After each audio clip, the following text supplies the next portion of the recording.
Greetings, chess fans. We're coming to you live from the heart of Biel, this vibrant bilingual city in Switzerland. This is the best time of the year, but obviously the 58th International Biel Chess Festival continues in the Biel Congress Center. Today we have an amazing schedule ahead of us, but before we go into it, first and foremost, I would like to congratulate every single chess fan with the International Chess Day, because today is the 20th July. Here in the Biel Congress Center, the atmosphere feels really electric. The entire hall is going to be all about BLITZ, the GMT Masters Challengers. There's going to be an open tournament. So a lot of fun, a lot of chess to follow. I'm Grandmaster Artur Nations. As usual, we are your host together with the ever-charming Angelika Volkova. And tune in for some amazing chess action. Angelika, what can we expect from today? Absolutely amazing fight. Greetings, Artur, and happy International Day to you as well. Thank you. It's very important not to forget about the host. But yesterday we had the final day of the classical portions. It means that today everything can change. So still the fourth and the fifth place can catch up with the leaders and get into the finals, because this is what it's going to be about today. Let's check the current standings of both the GMT Masters and Challengers, because this is the third leg before qualifying for the Final Four. The Masters tournament has a new leader, that's Saleh Salem, the experienced grandmaster from the Emirates, where he managed to score several victories in a row, essentially climbing from the last place to the first place. Fedoseev and Aravind are within the striking distance, and also for Murzin and Wojtaszek, this is a chance to try to qualify for the top four after today's Blitz. In the meantime, in the Challengers section, you can see there's one clear leader. His name is Niklas Theodorov. He's been playing fantastic chess so far, but the Ram Jacobian, he's very, very close nearby with only 3.5 points distance. Rinat Jumabayev and Machun, probably also David Navarra and Daniel Darda, have something to say to make it to the final stage. It's a very important day today, because if you're going to do great as a player, you will be able to catch up. You will be able to enter to the finals. This is all what's going to be about. And I think in the Challengers, bigger question is going to be, will there be 3 or 4 players in the finals, because the difference with the points might be super strong. And here we see the pairings for the first round of the Blitz portion. We see that Aravind was going to take white pieces against Frederick Swane. Saleh Salem, the top Emirati Grandmaster, will face Volodar Murzin, the reigning rapid champion. And okay, actually we have something. Okay, in the Challengers, meanwhile, Daniel Darda is going to play with white pieces against David Navarra. Aram Jacobian with white pieces against Machun. Rinat Jumabayev will take with white pieces against the current leader, Niklas Theodorou. And just to update about the game, Saleh Salem with white pieces will take on Volodar Murzin, and Vladimir Fedoseev will play against Aravind Chitambaram. Radoslav Wojtaszek with white pieces against Frederick Swane. It's going to be really tough to choose, right? So here we see the players are getting ready. For some of them, this is the best part of the tournament. Once again, 10 points to grab. Every single day in the classical tournament, that will be the 4 points for the victory. Here, every single victory gives you, like normal chess, as you would expect, 1 point for the victory, half a point for a draw. Obviously, losses are not awarded. For some, this is the final chance to make sure that they can make it to the top 4 and the game start. And we see that the players are pressing the clock. I see the first move, d4, d5 on the board of Vladimir Fedoseev against Aravind. Artur, shall we decide on one of the game we're going to follow? Let's start with the leader. Salem Saleh against Volodar Murzin. He's the current leader. Let's go to this game and see how it goes. Of course, if there's going to be something absolutely crazy in one of the other games, we're going to jump straight to that.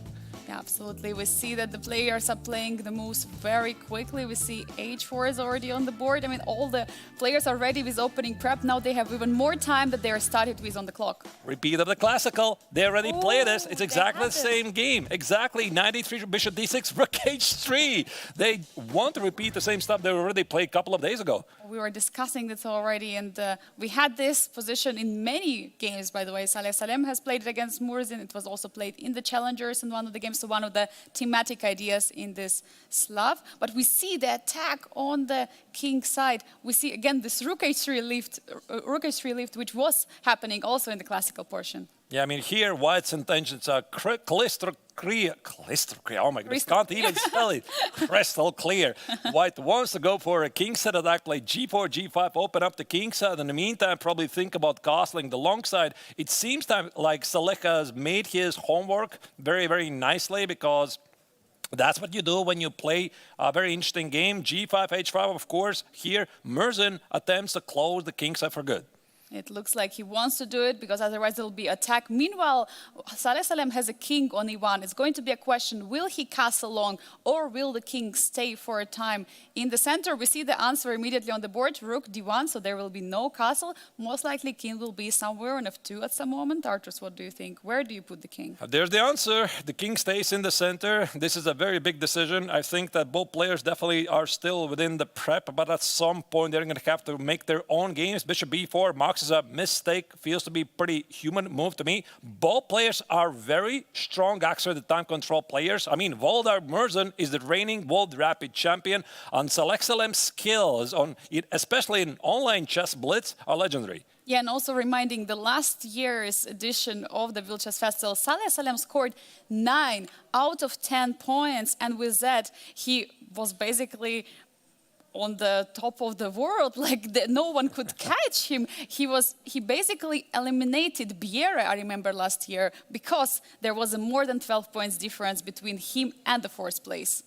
So indeed, there's the trade on b4. Both players are incredibly good. We'll see how the game is going to turn out. Here, White keeps the queens on the board. A bit surprising, perhaps, but I suppose he couldn't have done it otherwise, because the pawn on a4 would be under attack. There comes the counter-strike with c5. Murzin attempts to open up the position, and White just played this very cool move, rook h2. Rook h2, another leaf, but backwards, because on the third rank there is nothing going on. But from second rank, rook can enter somewhere else. Now, queen e7, returning with the queen into defense on the king side. Do you think black should be worried about the attack, or there is some active plan black should fulfill? To be honest, Angelica, it's not even clear who is attacking who, because, of course, I'm seeing White has those kingside pawns that wants pretty far, but where's the break? I don't see the break. At the same time, I do see the White kings on e1. There's queens on the board. So for Murzin, also, the position is pretty easy to play. Remove the king from the long diagonal. Here, the queen on a2 steps. Oh, rook d2 is a blunder. Apparently, rook d2 is a bundle. Looks like very logical move. Knight e5, suddenly striking for a fork on f3. There comes, it wasn't really an actual blunder, it was just a big mistake, but here our engine said that was a terrible move. There comes Murzin, knight b4, he goes for a counterattack. He's jumping with the knight all the way to b4. It's a perfect outpost for the knight. You cannot kick it from there. Now, queen has to move, but where do you move it? There are almost no squares. Watch out for knight e5, the rook on d6 might be in trouble. There might be big problems, and what do you do? What do you do? You have to move the queen. There is no other move. I mean, yep, the queen, I suppose, is a pretty important piece anyway. So either queen b3 or queen b1. I think right now Salek sees that black wants to play knight 6 to d5 to disconnect rook d6 from the protection on the rook on d2. Very big decision here, and that's why he will invest some time here. 1 minute and 12 seconds on the clock. And as a reminder, Volodar Murzin not only is a running rapid champion, he also qualified for the knockouts in the BLITZ World Championship. He was in the top 8, so he's doing great in those short time to control. And apparently queen a3 is the miss. Yeah, but it's very difficult. Ooh, it's very tough. Very difficult to make this decision. And also speaking about Volodar, he's currently in the 4th place. Saleh Salem is leading the overall rankings. And for Murzin, this is also incredibly important game because Wojciech is only half a point behind him in the 5th place. So this is not only about winning this game. Of course, it's all about making it to the final 4. Every point is going to matter. Will we see knight e5 jump? And it's happening right this second. You cannot take. There is also knight coming to c2. Apparently a brilliant is on the board. Yeah, that's as expected, of course. Really great move here. Do you play? I mean, you have to sacrifice something, I suppose. Knight takes on d5 or e takes on d5. Here the engine says both of these moves are even. Rook takes on d5 is a move as well. So once again, pretty big decision for Salem to make. He's not lost, but he's in trouble. If you take with a knight, the way opens for the knight to c2 with a fork. So there are many decisions, but I mean, he's having 35 seconds on the clock. He takes with a knight. Now there is knight c2. Or he will Knight take. C2, yeah, Rook C2, you could blunder a queen on E7. I suppose you have to take you on have to take. D5. Yeah, but with what? Probably with a pawn to keep the rook disconnected. I think that Saleh is going to sacrifice the exchange. There's no choice here. One small trick, you cannot take the rook on D6 because there is going to be knight F6 check. Wait, he blundered knight F6 check or it's not? Oh, this is really tricky. You have to calculate things clearly. Knight F6, G takes, rook D6. There's a fork Knight on C2. C2. Oh my God, there is a lot of tactics. What is going on? Watch out for queen G3. And Knight F6, he does it. He goes for it. Rook D6, Knight C2, King F2. I think both players are, of course, aware of this check. 28 seconds only for Saleh Salem, 1 minute for Murzin. Murzin should be very close to winning here. F5, great move here. I think he also wants to bring the bishop on H7 in the game. F4, you have to do it, otherwise the bishop on H7 would be dead. So here I think we could see the rook trade, and this is also a very tough start for the last year's BLITZ tournament winner and the current leader, Salem Saleh. Yeah, definitely. And of course, for Volodar, it's a huge chance to climb up and be there in the top of the leaderboard, not to qualify for the finals. This is all what's it about. 10 seconds, meanwhile, on the clock. Yeah, very, very difficult situation here for Saleh. I think that Murzin wants to trade the rooks. You got to bring that rook on the king side. Rook A8, that's the move I wasn't expecting, really. Feels pretty weird to me. And now F4, trying to stabilize on the king side. Rook D7, trying to get some extra pawns, but the exchange feels like an exchange. Yeah, but it's still not so clear because white is also pretty active and white can have some easy moves like bishop b5, get the pawn on b7, activate the docks with bishop. I think black needs the queen side rook. There you go. Murzin corrects his last move and plays rook c8. Now rook is coming forward to the second rank, maybe targeting the bishop on b2, and there could be some checkmates ideas already. It's very tough right now for Salem to lead this defense. Now I think that the best hope for him is somehow to utilize the power of the rooks, and this is what he does. He attacks the king, grabs the pawn. I think also now it makes sense to double the rooks on the second rank and activate the last square bishop. The position should be technically winning, but how? How exactly do you win this? Yeah, 6 seconds on the clock. Now we have half a minute for Volodar Mur. Oh, rook d3, what a fantastic move. Rook takes on d2, and he's going to seal the deal. What a great move here. Oh my God, and now there is just an extra bishop, an extra pawn. It cannot be. Now that's a great game. That's a great game. But Murzin and a nightmare scenario for Salem because it's all about getting in the right pace. And it seems that here, yeah, there you go. There's the resignation. This game is officially finished. Let's maybe jump to one of the games, which is unclear. Fedoshev against Arvin, perhaps? Yeah, it looks like the game is finished because I see that oh no, they're still playing. Okay, there was no time on the clock. Probably it's a bit of a glitch, but we see King. We saw the resignation on the camera. So let's continue to this. Yeah, let's go to game. the. What do we see here? Fedoshev with white, Arvind with black. So now we got the time. Okay, 5 seconds only for Aravind. He keeps on going. Both players have A pawns rolling forward. Which pawn is faster? Rook F4. No, rook G4. Check. Now there might be some checkmates ideas. You have to calculate it. Now rook D1, there could be even checkmate. A mate. I mean, queen F7. There's going to be a rook trade. Black's going to put another queen on the board. No, queen B7. This is really chaotic, but because the players are playing basically on the final seconds here, white is down a full queen. This has got to be winning for black. It looks like it's winning. Watch out for queen G7 checkmate, by the way.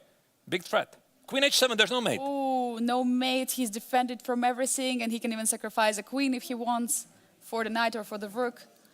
Yeah. He cannot take the rook. That was a trick. If you take the rook, then there would be checkmate. Oh, that's going to be a mate. F4. So here black has two queens. Whoo, queen G5. You're going to take with a pawn because that's a pin.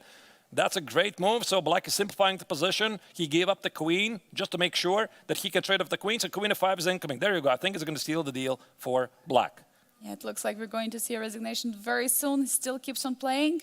There is no checkmate. The most important is to make sure there is no checkmate for black. Other than that, the game would be over.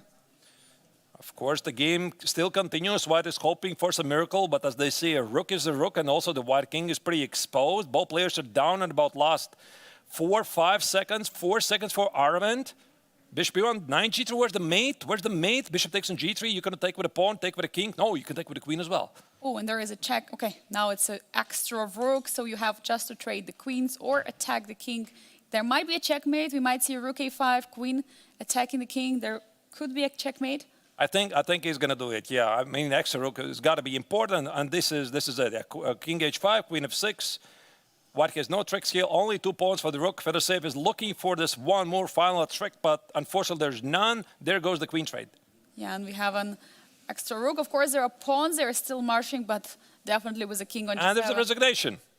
We see the last something. Vladimir is asking for something, arbiter? Yeah. Something is going on. All the games are decided. Yes, This but- round is over. The round is over, but Vladimir is asking something, the arbiter. Something is happening. Not so clear what. He's But claiming he was something. No, but it's resolved, it Okay. seems. Yeah, there was some uncertainty. Oh my God.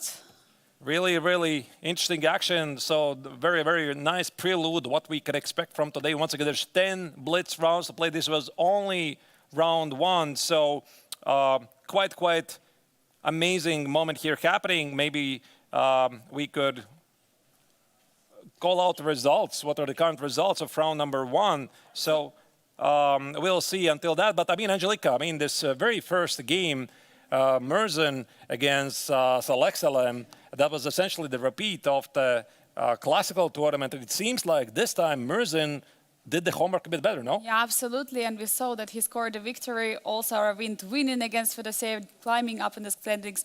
But we'll have all the rest of the fun in the round 2 and the rest. Yeah, we'll see. There's more action coming with round 2. In the meantime, dear viewers, hope you're enjoying the coverage. We'll be coming right back after the break.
And we're back, dear viewers, with the action from the 58th International BLITZ Vessel. Today is the day when the Blitz is being played. As you can see, here are the pairings for the next round, where we see in the Masters Tournament, Frederik Svane faces Arvind, Merzen against Fedoseev, Wojtek against Salim Saleh. In the meantime, in the Challengers, Navarra is going to take on the leader Niklas Theodore. Machun is going to face Rinat Jumabayev. And finally, Daniel Darda is going to try to overtake Aram Jacobian. Artur, the pairing of David Navarro and Nicolas Theodore stands out for me the most right now because Nicolas is a current leader in the standings of the Grandmaster Triathlon. Navarro will try to get the chance to capitalize on him because he needs to stay in the game. He needs to stay for the finals. All right, and we see some sort of an IQP position on the board. Black has a weak pawn on d5. That's the eternal question. Is that the strength? Is it the weakness?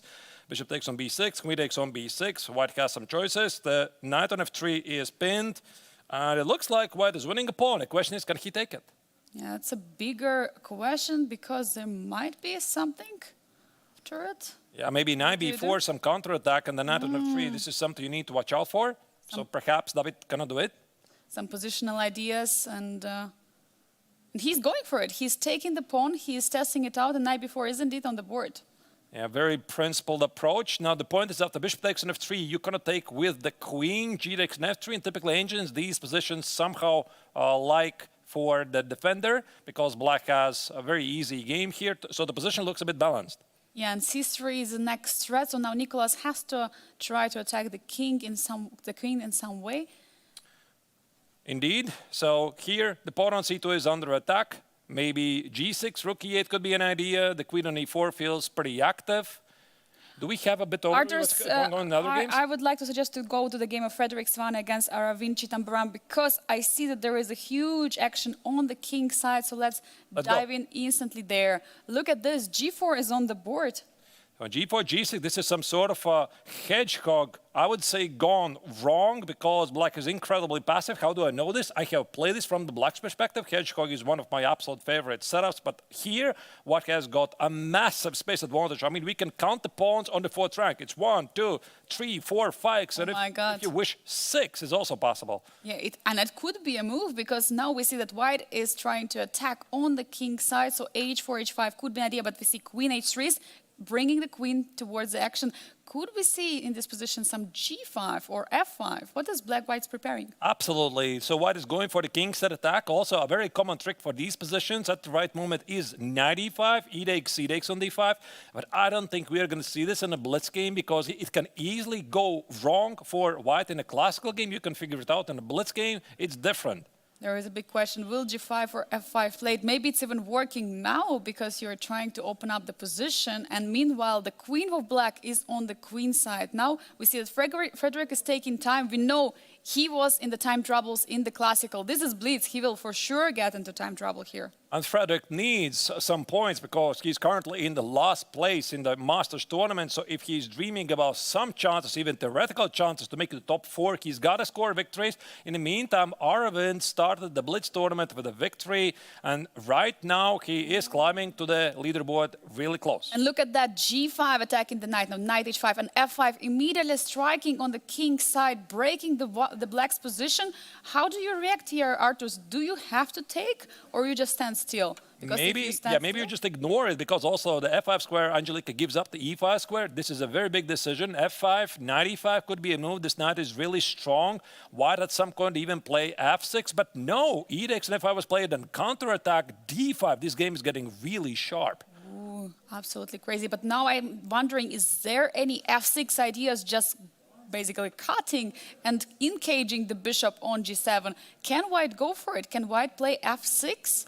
Yeah, maybe you can play f6. Also, f takes on g6 is tempting. Also, knight takes on d5 is a move. There's so many moves. So knight takes on d5 hits the queen. I think black has to accept it. Then the queen on c7 will be under attack. But the thing is, the white king is pretty exposed. The engine says white is better, but actually the position for a blitz game might favor black. It's very messy. It's very complicated what is going to happen. But meanwhile, the knight on h5 is not the piece which is playing. So that might be the reason why white is having this advantage, because the knight is doing nothing and cannot get out from h5.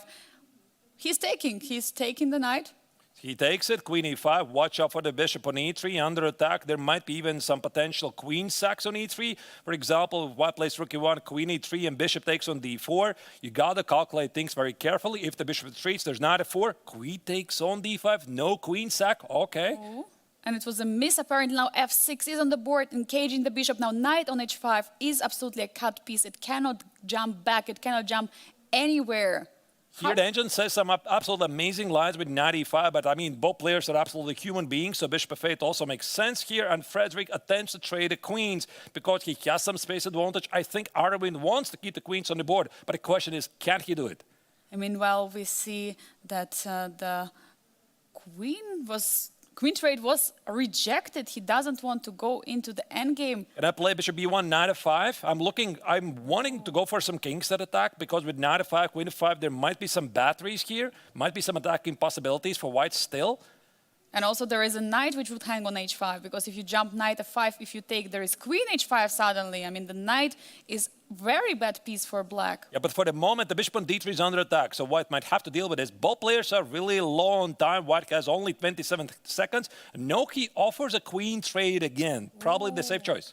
Will you trade the queens? Will you risk it all? Because your knight in the endgame on h5 might be over. I mean, how will you get away with the knight from h5? I don't see a way out. Arturs, do you see the way out for the knight? No, I don't. So this probably means that black will have to accept a queen trade. Otherwise, the knight with d7 is lost. Maybe here Arvin is looking for some tactics. But I mean, 30 seconds on the clock, and you only get 2 seconds for every single move.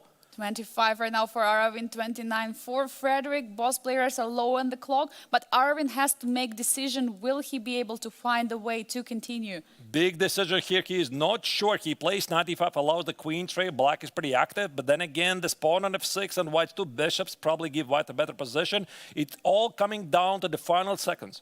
Yeah, and I see that there is king f2 has just been played. How do you open up? He's trying with h6. He's trying to open up the position. But this is actually so good because the open h file might favor white, because if you open up the h file, there might be doubling of the rooks. So Arvin instead goes for a queen set attack, targets the pawn on b4. And now the g5 is always under pressure. Now the question is what to do with white. Do you trade on a5? Do you go b5? Maybe you should close the position rather. All right, so we'll see what's going to happen here. 5 seconds for what he needs to make a choice. 3 seconds. Or you make a move, you can't blunder here. Bx and a5 seems to be a mistake because the pawn on a3 is dropping. Yeah, and definitely talking about the players, Arvin currently is only half a point behind the leader, so he was getting very close to leading the event. But for Frederick, what was this? I don't know. I mean, bishop b5, is it the move? Because there's also knight g4 check. This is something you need to watch out for. So at the moment, black is up something. You can trade rooks, you can take on e3, and it's clear that Arvind is the one who's playing for the victory, but both players are down on 5 seconds. Look at this, knight g4, and suddenly... That's a great move.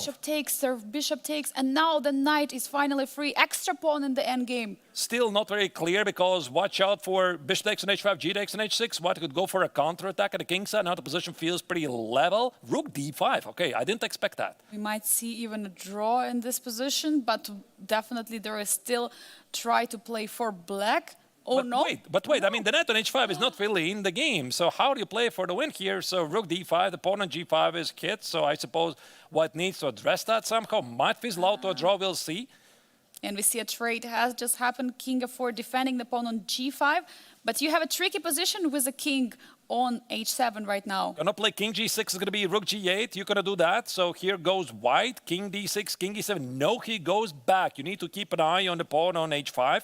Might be a draw. We might see a repetition in this game.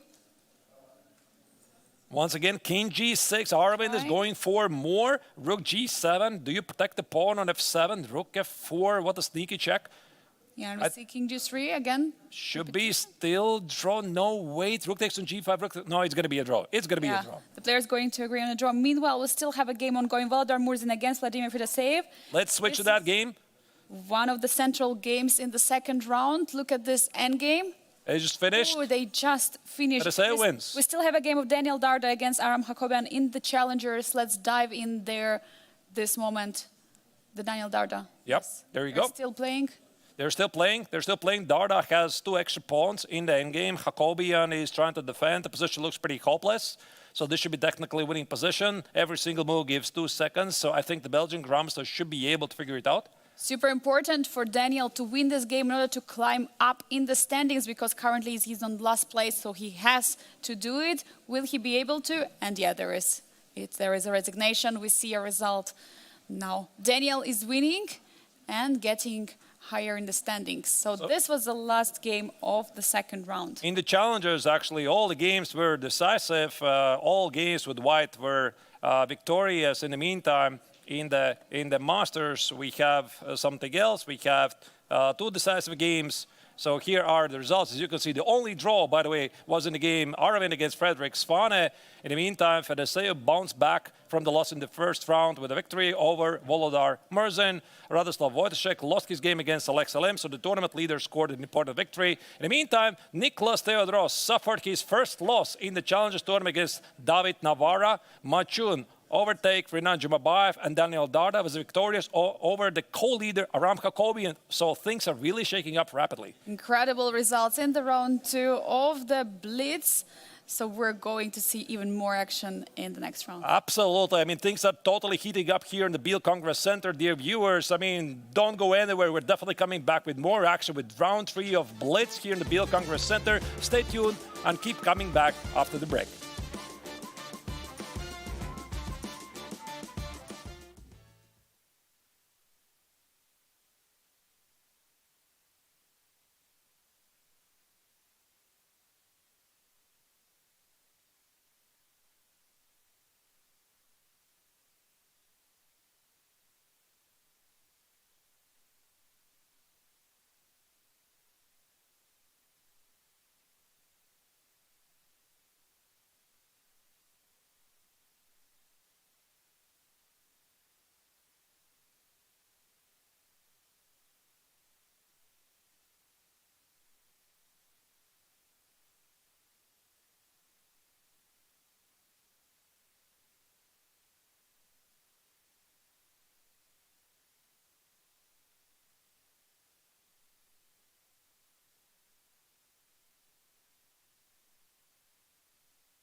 We're back live from the 58th International Biel Chess Fest. So today is the day when the players are playing the BLITZ tournament all over the hall. And here are the current standings of the GMT Masters and Challengers. In the Masters, Salem Saleh is still the leader of the tournament with 18 points. Fedesev and Aravind are getting pretty close. Aravind is gaining also some pretty important points here. In the meantime, Niklas Theodorou is the leader of the Challengers tournament with 21.5 points. But Aram Jacobian is 4 points behind Jumabayev, and Machun share the third and fourth place. And the games are starting. Let's go and take a look at the games. We see a lot of action already. Artos, which game should we follow in this game? Should we go for Aravind against Valdar Murzin? We can do that, so that's going to be a pretty important game. That's also the repeat of this ever classical Slav oration that Murzin already played, not only in the classical tournament against Salem Saleh, but also the BLITZ tournament in the first round. And there's the deviation, E3, E6 is a mistake? Wait, what? G4, H4, can you play that? G4, G5, it's happening. Wait, did he miss? I think he just played on automation. He just played his E6 absolutely crazy. I think he mixed up with F3 where E6 is the move. And now after E3, G4, you can see the facial expression of Merzin's like, oh no, what did I do? Probably had to include H6 move, so there is a space for the bishop to go back. But now after bishop G6, suddenly there will be a huge problem. Will we see a complete capitalization on the opening here, Artur's H4? This is the typical idea from the Scandinavian defenses. H4, H5 is a massive problem, and you cannot play H6 or H5 because there's going to be knight G6. Your pawn structure is going to collapse. So for Murzin, this is real trouble. Bishop D6 is played. Here, I think White can play H5, F3, try to win the bishop, and maybe Murzin can escape with inspired sacrifice. Yeah, and looks like he is trying, he's sacrificing a bishop, going for this, but this is not something what you're expecting from the opening. I mean, you forgot one move and then something, and you have to start playing the game without a piece. This is completely shocking. Yeah, I think here the bishop is going to be under attack. Queen takes on D1, knight takes on D1, bishop takes... Oh, it gets really sharp, but the engine doesn't agree. Engine says black is losing material because he has two minor pieces under attack. The bishop on E4, also the knight on F6, e takes on F6, brilliancy. Oh my goodness, he just sacrificed the rook at H1. How about that? Oh my God, what a game we have here. It was a nice pick for this game. Takes on G7, now there will be H6, and there will be always a pawn on G7. Artus, how do you get rid of this? I think I would have played like rook H3 without thinking, but Aravind instead sacrificed the whole rook to take on G7. Now the pawn on G7 is a monster. Watch out for bishop D3, bishop takes on H7. When the pawn on H7 is gone, these pawns that are going to roll forward. That's why he plays bishop E4 to stop that idea. So knight C3, now developing the pieces, and now the bishop is caged on the G6. For that reason, he goes for F6, trying to open it up. The game is still live. Apparently, according to the engine here, Aravind could have played a bit better. Still, he's making all the human moves. Really on fire since the start. The Indian Grandmaster is. I think you need to develop the right-wing pieces. Maybe bishop E3, rook D1, or long castle could be the move. Yeah, yesterday after a loss in the classical, today he's unrecognizable. He's striking in every game. What a performance so far. So now big question, how do you develop the pieces? Where do you put your bishops? Do you have some ideas like bishop E3 targeting the knight, but there might be knight C4. You have to calculate everything. Yeah, bishop E3, of course, makes perfect sense here. Maybe here he's looking for something else, like you won't keep those king step pawns moving forward. How do you do that? It's probably pretty apparent that black's going to play king F7. There you go, G5. I like this move, Angelika, because now the king on F7 for black is never going to feel safe, and the white bishop on G5 would be standing really great. And there is also a bishop pair for white, so pretty great position. F5. Apparently not the best move, but this is a move which is keeping the F-file closed. So this was definitely a human move. But bishop on G6, look at this bishop. It looks like a pawn there.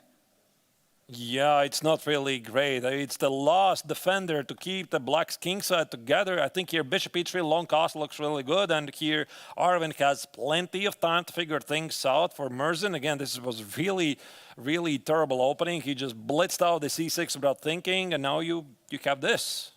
Yeah, you got this. I mean, definitely your nose not ready for it. One mistake in the opening can lead to this. I mean, absolutely shocking for Murzin since he's very strong in the short time control. But what has happened? we don't know. And Murzin, of course, is on the balance because he's currently somewhere on the 4th, 5th place, like Wojtaszek is within the striking distance. So that's why for him, every single game matters. For Arvind, his position is a bit safer. He has scored, I think, 1.5 points from the first 2 rounds. So he's getting closer to the leader, Salem Salek. So he has a bit time. Not long castle, but rook d1. Rook d1 has been played, trying to also bring the rook into the action. Yeah, for Aravind, it's just 1 point behind the leader, Saleh Salem, currently. And for Murzin, there is a big question about the qualification. So you need to bring the Latsko bishop on f1 in the game. How do you do it? I'm thinking there might be some bishop h3 ideas, but then again, it might be involved with f takes on e4. By the way, I'm not really sure, Angelique, if f takes on e4 is a problem, because white can always play bishop g2, bishop e4, collect the pawn. But still, you somehow want to clarify the situation. I think Arvind should suspect that he's close to winning. He just takes on f5. Yeah, he's just taking and he's brewing his bishop now in the position. Now, e4 square is going to be a key one. If you bring there the knight or the bishop, and there's going to be a really big danger because the knight will jump all the way to d6. I mean, you have to defend it from black. I think bishop e4 is a big threat. He wants to take on f5, play g6, play h7, and these pawns that are going to roll forward. This bishop has to go. So bishop g2 is a very nice move. Also, other idea could be knight e4, rook takes on d7, and knight f6 here. And Murzin is in a big trouble here. So he's making a move, knight e5, knight e4. He has time, but the position is failing. 1 minute on the clock for Volodar Murzin, only 40 seconds for Arvind. Now, knight g4 apparently not such a great move in this position. What happened? Bishop c5 looks very tempting. Oh, bishop c5 check, and there is king has to go. Rook d7 is incoming. This king is going to g6, and Arvind right now is trying to figure out, can he allow the king to go to g6? In the meantime, he has only 20 seconds on the clock, and the position is still very sharp. But there could be also knight d6 check. I mean, you have to calculate everything. 14 seconds. Bishop d4, he's not going for it. He's not letting the king go there. But knight f6 now is a big threat, or bishop f6. Yeah, both of these moves are really serious moves. So king f7, according to the engine, that's the best move here. Watch out for the black rook to go to d8. Does he want to trade the rooks from the white's perspective? Knight f6 is played, seems to be good. No, engine marks as a mistake, maybe because of rook g to d8. Oh, wow, is it possible? But then you have also ideas of trade, and he's going for it. He's removing the rook from g8. Murzin is picking up some very impressive defense. 5 seconds. Only on the seconds, Aravind is playing. Wait, it looks like according to computer, black already equalized. What is going on? Yeah, because those kingside pawns are going nowhere, and maybe this is also a chance for Murzin. Look at this, the position is just locked. I mean, these pawns are going nowhere. Black can always play king g8 or bishop g6, and he still has the rook on e8 to somehow use it. Isn't Black the one who is playing for the win here? It could be, yeah, it could be. I mean, he might be going for some queenside. There you go, b5 is on the board. He's thinking about creating an outside pass pawn on the queenside. 5 seconds for Aravind, 30 seconds for Murzin. I mean, for that reason, he is a very dangerous blitz player. We see b4 has been played. Aravind is still trying something, but it's going to be very tough. I don't think we're going to see the bishop trade. There you go. I think white needs to activate the king. The king is also an extra piece, basically, as they say in the endgame. Is he going to repeat, though? 5 seconds only for white? It looked like there was a better move here for white. Murzin might be happy with the draw. Even though he's up on exchange. But he's up on time also. Maybe he will continue. Let's see. Rook c7. He's not agreeing to a draw. Watch out for the king march. There comes Arvind's king. King f4, king e5. There might be sacrifice of bishop e6 and promoting to the queen. This is already in the air. Yeah, that's a really great call right there, Angelica. So bishop takes on e6, huge threat. Maybe bishop f5 needs to be played. What about g6 check? You have to calculate all that. And he's sacrificing. Murzin is desperate. But if you... He didn't take it. Okay, that's surprising. Oh, he's going forward with the king. Apparently, it's a miss. You should have taken the rook on d5. 2 seconds for Murzin. King g8 is played. Now, black could keep the rook alive. Bishop c2, really chaotic game. It's very difficult to calculate things carefully here. I think it's probably going to end with a draw here because these kingside pawns here are blocked. They're going nowhere. Yeah, it looks like a fortress to me. Yeah, it looks like this. We have opposite colored bishop. The pawns are not going to go anywhere. Also, the black's pawn in the center are not going as well. Absolutely Here is a crazy draw. game. Yeah, it's a draw. Meanwhile, we still have games ongoing. Let's jump into the game of Saleh Salem against Frederick Swane because we see they're imbalanced. There is a queen for 2 rooks, and looks like 2 rooks are doing so great in this end game. Will we see Saleh Salem losing one more time? Yeah, I mean, here, of course, he might still escape because the queen is a very powerful piece and the black king is pretty exposed, so he has a lot of easy moves. So Swane technically should be winning. There goes the H pawn. I think the pawn on F7 doesn't really matter. Its only purpose is to shelter the king from the checks. The H pawn goes forward, and maybe Swane could overtake the leader. It's possible, definitely. For Frederick, it's a super tough position right now. He is the last in the standings, so he has to start scoring the points. It would be a crucial day for Frederick to win this game. Like, he's really so far behind. I mean, even from the 5th place, Radoslav Wojcik, there's like 5-point difference, so that's why he would really welcome this victory, have some hope, even if, I'm not really sure if he has any theoretical hopes, but I don't think that he's really thinking about it.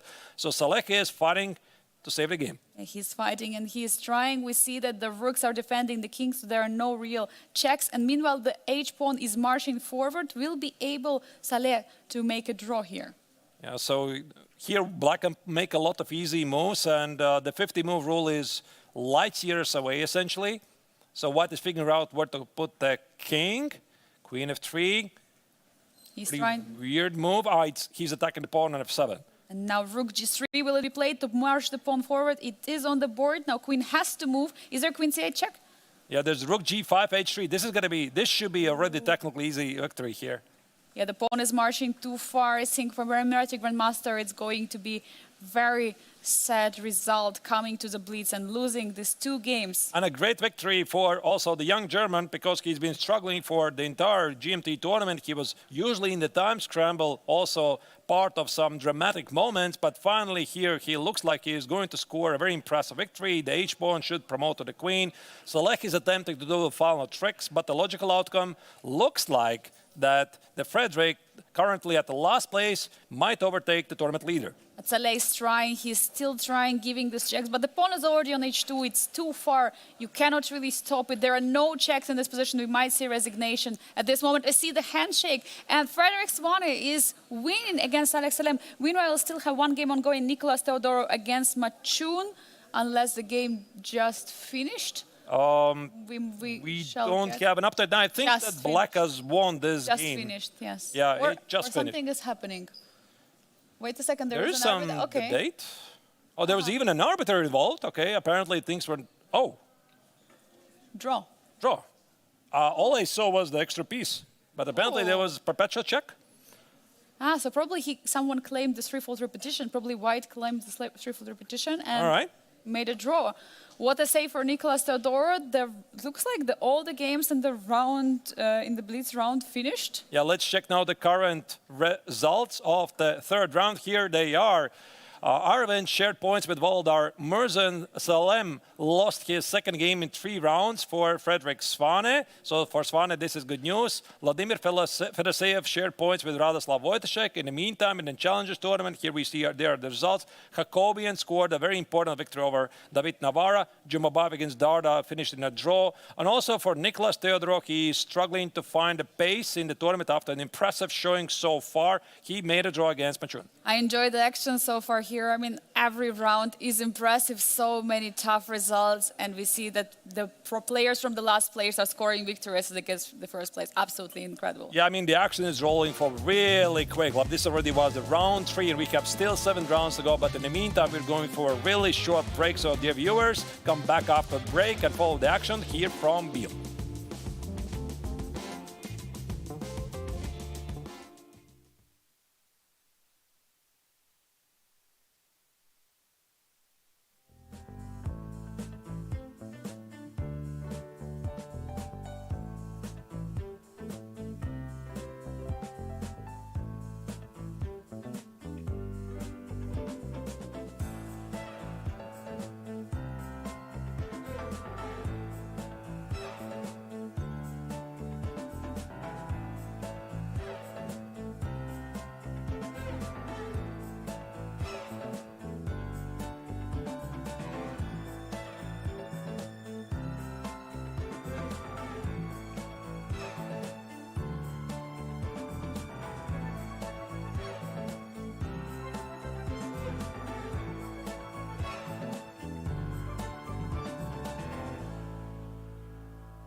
We're back live from Switzerland following the action from the BLITZ tournament here in the Biel Congress Center. As you can see, these are the current standings of the GMT Masters and Challengers tournament, the main event of the 58th International Biel Chess Festival. Saleh Salem still keeps the lead of the Masters tournament, but our event is in close pursuit, only half a point behind. Also, Vladimir Fedorsev is within the breathing distance, 17 points.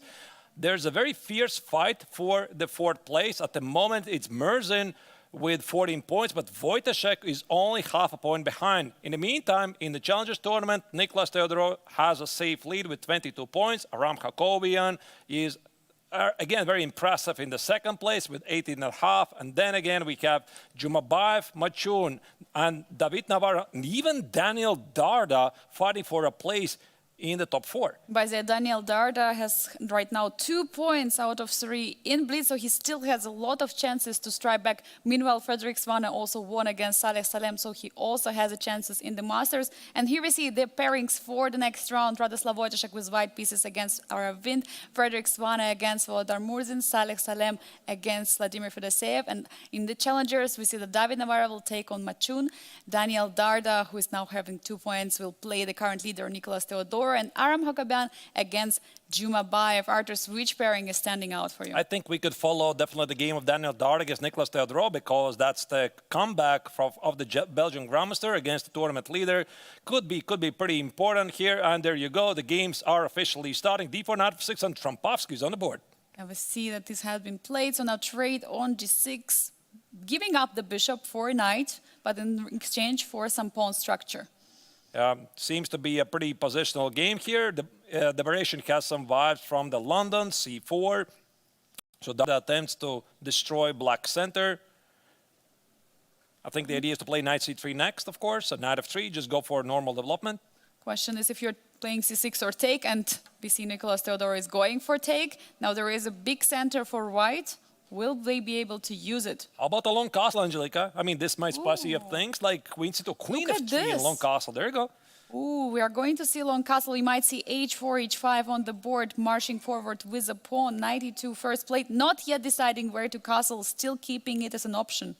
a6, so black is seeking for a counterattack, but you cannot play b5 because the rook at e8 is going to be under attack. The engine says it's too slow, but still a playable move. Right now for Daniel, it's a very important match. He has to continue winning in order to get in the top 4 to stay in the finals. And looks like he's getting some advantage because one by one their mistakes are incoming from the current leader. Yeah, it's again not super clear why all of these moves are really mistakes. And Darda is looking for the h4 move. Marks is a mistake. Apparently he could have done something better, but it's clear what he wants. He wants to play h4, but he needs to watch out for the h5. It might close things at the king side for good. So does he play g4 first? You need to calculate things very quickly here. Yes, and there is also this knight on c6 for black. Will black be able to attack somehow on the queen side? Because now since there is a long castle, there might be some moves like b5, b4. You have to calculate all of it. Yeah, but b5 drops the knight on c6, and that's why bishop d7 first follows. And clearly, black wants to open up the action at the queen side. So open up files, open up diagonals, and hope it works. Because I think in a blitz game, what matters is the short-term initiative, and both players are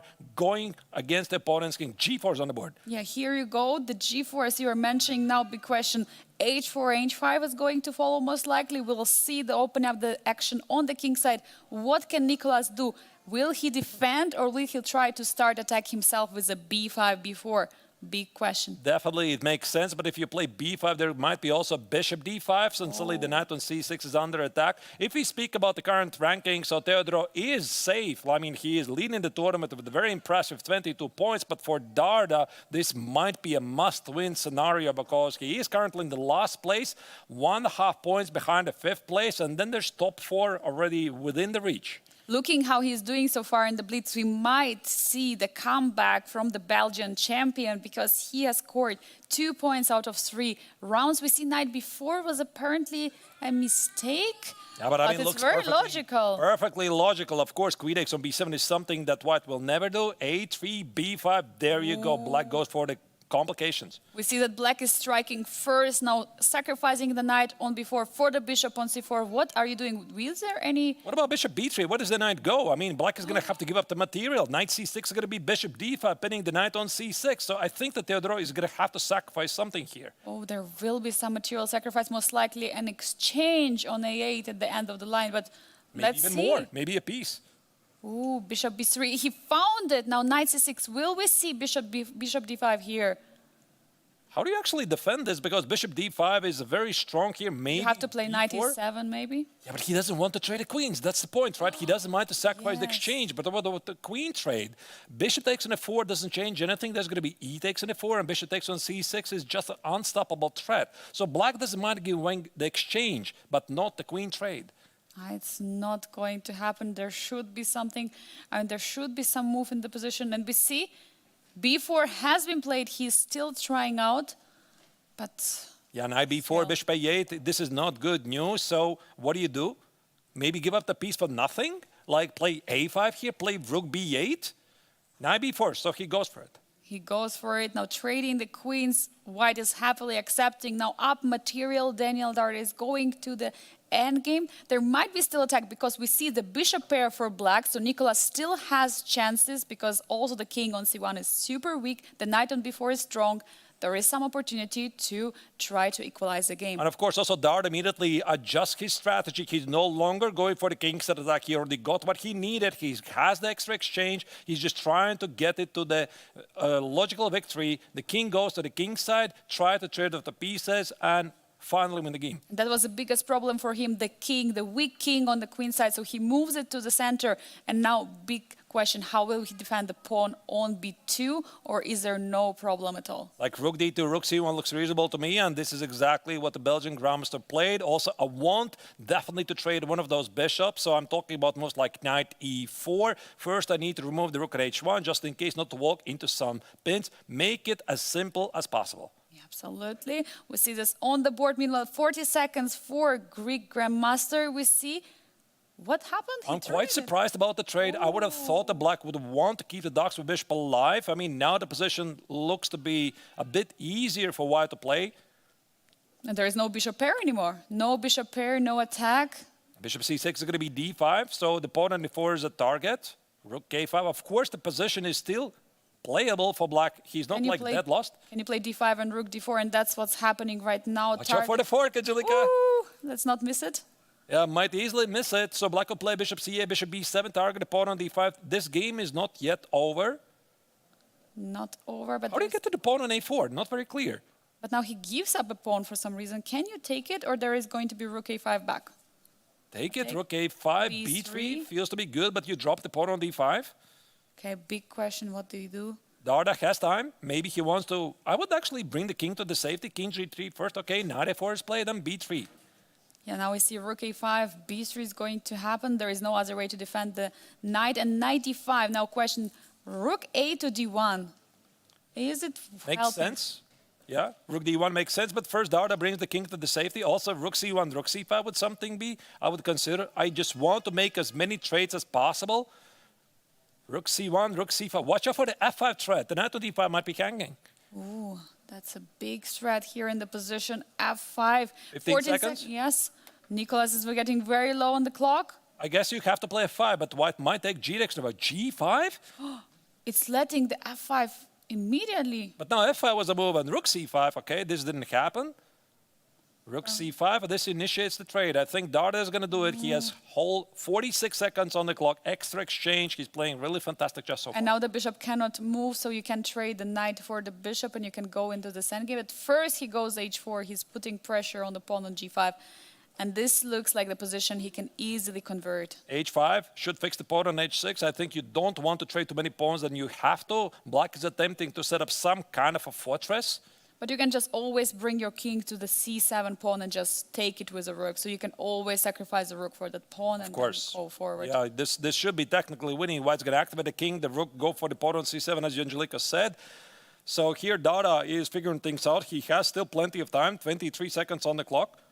Meanwhile, Nicolas has 8 seconds only to defend this very tough position. Will he be able to do? I mean, since he's current leader, he has been playing such a great tournament so far. But in the Blitz, it's not really working out. He has for only him so 50%, well. right? He has only 1.5 points. Meanwhile, Daniel has 2 points, so he has huge chance to score a comeback today.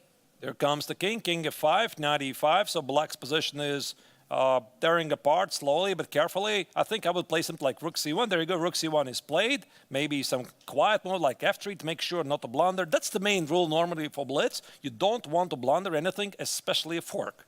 Yeah, and we don't care about the pawn on b4 because once knight will jump away, the pawn on f6 is going to fall. Will we see rook e6 and take on f6? Will it happen? In the meantime, we just saw Theodora making move with only 1 second on the clock. The pawn on f6 for the moment lives. Darda could play rook e6. He's checking some lines. 3 seconds, 2 seconds. You got to make a move. You got to make a move. Faster. He played it with 1 second on the clock only. Now king e6 is coming forward. And what just happened? What just King happened? e6. It seems that Darda won on time. Oh, Daniel Darda won. We still have many games ongoing. Let's go to the Masters, the Fredericks one against Volodar Murzin. That's the game we're still going on. Some very crazy endgame, but looks like too many pawns for Murzin. Yeah, Murzin just technically winning. He can play king f3 here, or maybe the safe move, king d5, king c5 here. Things seem to be perfectly under control for him. Yeah, it looks like he's going to push the pawns all the way forward. 3 seconds only for Frederick Svanek, too low on the clock. Yeah, e4, e3, e2. No, king c2. I love that. He's shouldering the king. D pawn goes forward. This is going to be easy victory because the white king can go anywhere. Black can sacrifice the knight for the passed pawn and then just wrap up everything at the king side. Yeah, it looks like the game is going to finish very soon because the knight will be sacrificed in a few moments. Of course, Svanek still continues. trying. He's going for those kingside pawns. He's not pushing the c pawn forward, but I guess there's just nothing to be done. Absolutely true. There is not much he can do anymore. It's the last game. And there's the resignation. Ooh, what a round we had. It's the last game which was ongoing. We already have all the rest of the games finished. Everything is finished. Ooh, what Everything a round. is finished. Yeah, totally explosive round. And as far as I can see, all of the games, Angelica, have been decisive this round. So here are the current results of round 4 to Blitz tournament. Wojciech lost to Arvind. Arvind is in a really great shape. So what about his score? Frederick Svanek just lost against Volodar Murzin. That's the game we just saw. Saleh is in trouble. He loses already the 3rd game out of 4. This time he lost against Vladimir Fedosev. In the meantime, in the Challengers tournament, David Navarra won against Machun. Daniel Darda scored a very important victory over the tournament and overall ranking leader Nicolas Theodorou. And Aram Hakobian, the co-leader, were in the 2nd place. He overtook Rinat Jumabayev. Artur, that's why I love this Blitz Fortune so much. We have so many decisive games and so many unpredictable results. Absolutely amazing. I mean, it just feels like with every single round, and you look at the temperature just rising up to the heating temperatures here in the Biel Congress Center. Everybody plays Blitz here today. There's also a huge open tournament going on. But dear viewers, we're going to make a short break and we'll be coming back to you with round 5 in several minutes. Don't go anywhere and come back after the break.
We're back live from Biel here in Switzerland following the action of the BLITZ tournament of the GMT Masters and Challengers, which is a triathlon in the Biel Congress Center.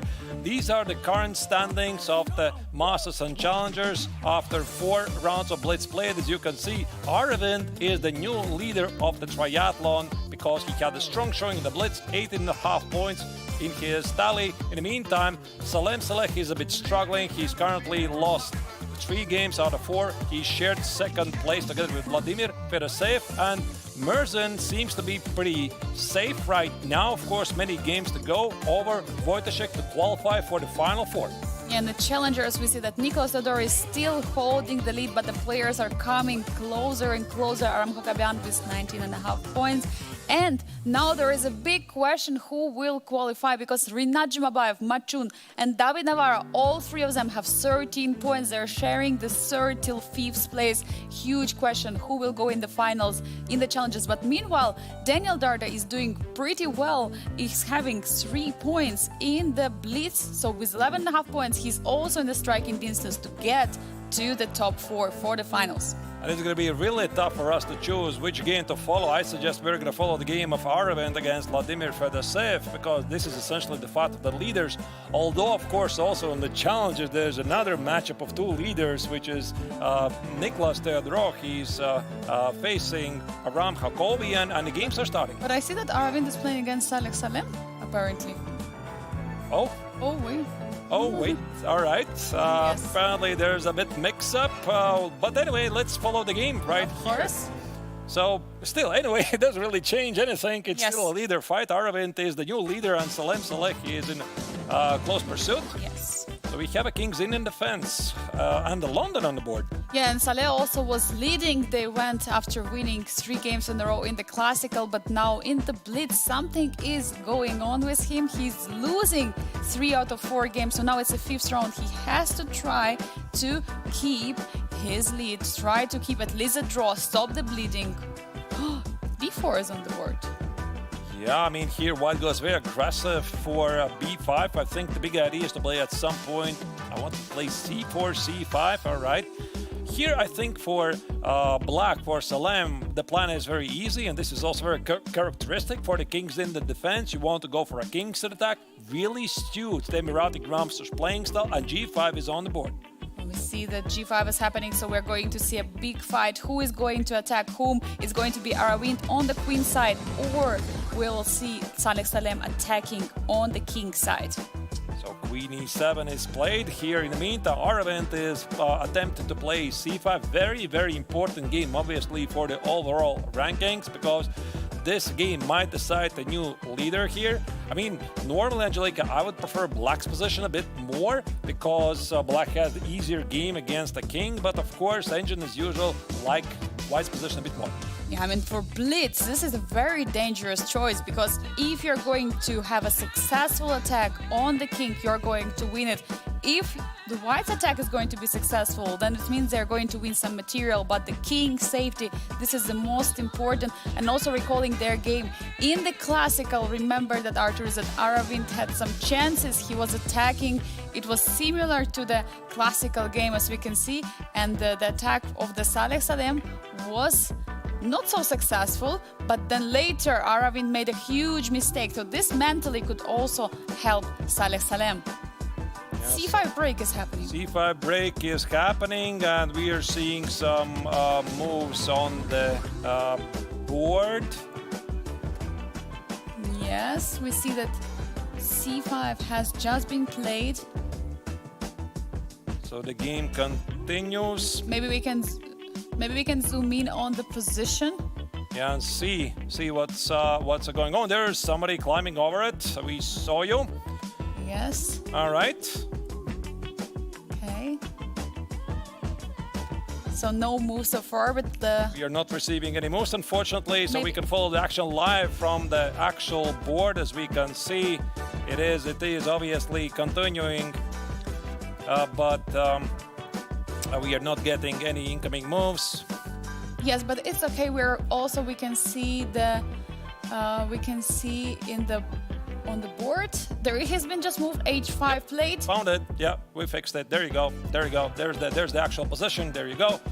Ooh, h5, h4. Wow. And the queen trade has happened A already. lot has happened. I mean, here Salem has got a lot of space advantage at the king side, so we missed a couple of moves, but here he already has advanced pretty much all of his kings have pawns, and he enjoys some space advantage. Also, the evaluation bar says that black's position is to be preferred. In the meantime, the Indian Grandmaster is focusing on his game at the queen side. Yes, and since there are no queens on the board anymore, the attack against the king is not so important, and the king is already on d1. So knight a2's offering a trade of the rooks. Are we going to see Saleh Salem trading a pair of rooks in this position? Definitely looks like black has so much more space on the king side. So for that reason, we see f4 is already on the board. That's a great move. It initiates the knight f5 idea. Maybe even, I'm thinking about f3 ideas to get to the pawn on h3. So this f4 is a very, very thematic idea. I think he's simply going to take it, though, on e3. So black's attack at the king side looks a bit more real.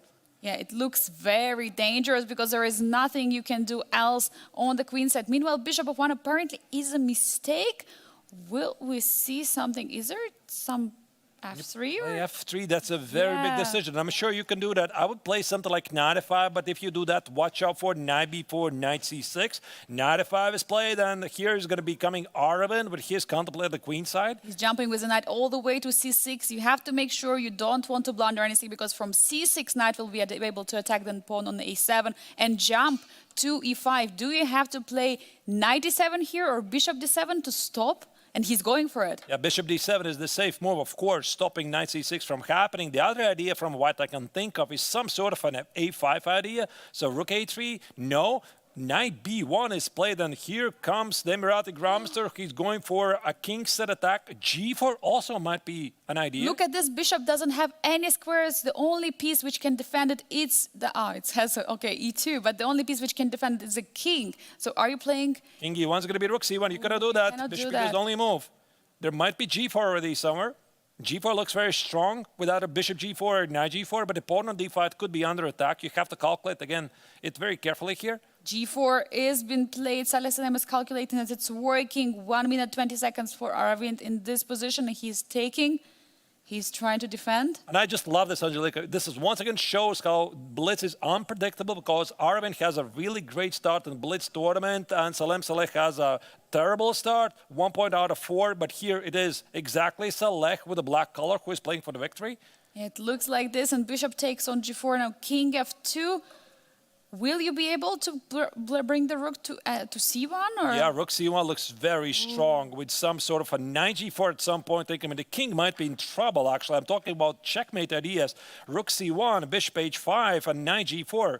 Bishop d1, though. Bishop e1 attacking the rook. Now rook c3 might be played to trade the rooks and target the pawn on d5. Is there a rook c3? I think he missed it, but already look at this, Angelique. He's down on 39 seconds on the clock, and Aravind does enjoy healthy 30-second advantage. This is a lot for a Blitz game. And Aravind is taking time in this position. Very important moment.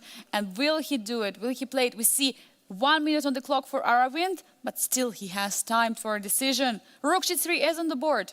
Yes, of course, black is still containing. Rook c7 was not apparently... Wait, knight e8? Wait, really? Knight He e8? played it? I can't believe it. Knight e8. If knight e8 is just winning. Wait, there was... Apparently it was, but that was a pretty strange moment. Anyway, the game continues. So here, Salem has a winning position. The h-pawn should be rolling forward. Very shocking. Now there is a pawn on e-file, there is a pawn on h-file. How are you stopping both of those pawns at the same time? Your knight on b1 is not playing rook f1. Now also surprising move. Is there any way to get the draw with the knight jumps? Yeah, but this is getting really chaotic, Angelica, because knight e4, knight f6 is a big threat and the black king is in danger. Now knight takes on e4, knight f6. Will we see this draw by repetition with the checks with the knight? He's taking it. Pawn is gone, knight f6 is a big threat. Black could easily get checkmated here. You only have 10 seconds to calculate it. Will we see it on the board now? h2 if you're going for it. There might be even ideas for a checkmate, but we see h2 is on the board. I think this might be some repetition. I'm not entirely sure. The bar says Which it's a knight? draw, but 6 seconds only for black. Which knight do you bring on f6? That's the biggest question because one might be a draw, the other one might not work, but maybe both of them are working. Yeah, so no time to grab. So here Engine says any knight check on f6 should lead to a draw. Obviously, the king could go to h8 after knight f6. There's going to be rook h7 checkmate. So only move is king f8. So Salek is ready to prime already the king move. There you go. Knight g5. Wait, what is going on? There is a check. Checkmate threat now with knight h7 and knight h6, but it looks there are so many checks. And rook takes a double exclam move we have here on the board. Rook takes an f6 is the move, but there's knight h7. Oh, bishop c2 stops knight h7. Check, Angelica. Look at that. Rook, but there is also h1 pawn coming to a queen. What happened? What a miss. Absolutely crazy. And now God. here Salem is going to win it. Totally crazy. I mean, I had a feeling at some point, Angelica, he's simply going to get checkmate. Here he's going to seal the deal. Yeah, absolutely. I mean, this looks incredibly crazy. What has just happened? I'm still in the shock out of this. Of course, out of inerts, the players continue here, but the game is officially finished. Angelica, do we have some updates from the other games you want to follow? I'm pretty sure that Salek is going to win this game and reclaim the leadership. Yeah, we still have a game of Volodar Murzin still ongoing. So that's the game you suggest to switch? Yeah, the game is over. The game is over. Yeah, let's go there. The game's over. Sure Murzin is over? No, this current game is over. Yeah, this game is over. Let's switch to the Murzin. Where's his game? Okay. So let's switch maybe to the Challengers tournament. There's the game of Nicholas Theodorou against Aram Hakovit. Also, very important game of two tournament leaders. Nicholas, once again, is struggling. Look at that. So he is playing with white. He's down 2 pawns, and it's Hakovian who's playing for the win here. He is trying his best. Nicholas, as he lost earlier against Daniel Darder as a leader of the tournament, he's losing his shape here in BLITZ, as I can see, leading the whole event, winning the classical games, but now he is in trouble. Rook f5, definitely not rook f3 is played. A double question mark move? Why? It's a double question mark. Okay, not really clear. But what is clear that black is about to promote the h-pawn. Watch out for the knight attack. Rook takes on g5. Wait, how is it winning? Knight f1 check is a big threat. Oh, now you have to play either king f2 or king f3. Yeah, but knight f1, the game continues. Ooh, knight is jumping to 5. Might be some checks in the position.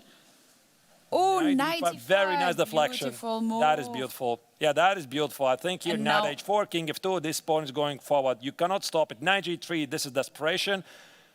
Sometimes I believe this Lloyd's endgame where you can play knight h1 and with a king on f2 you get a draw, but the king is not getting there and Hakobian wins. And still the game of Machun against Daniel Darder is taking place, so let's dive in there immediately. And Darder is winning again. Ooh, Darder is on the roll. Wait, there was some evaluation bar. I think maybe some blunder. Absolutely crazy swings. We have no time to check it because the players are below on 10 seconds for both sides. Queen x and a4, there's the pawn, and I think there's got to be a mate. Oh, rook a2 is not available. You have to be careful here. Queen f5, the queens are traded.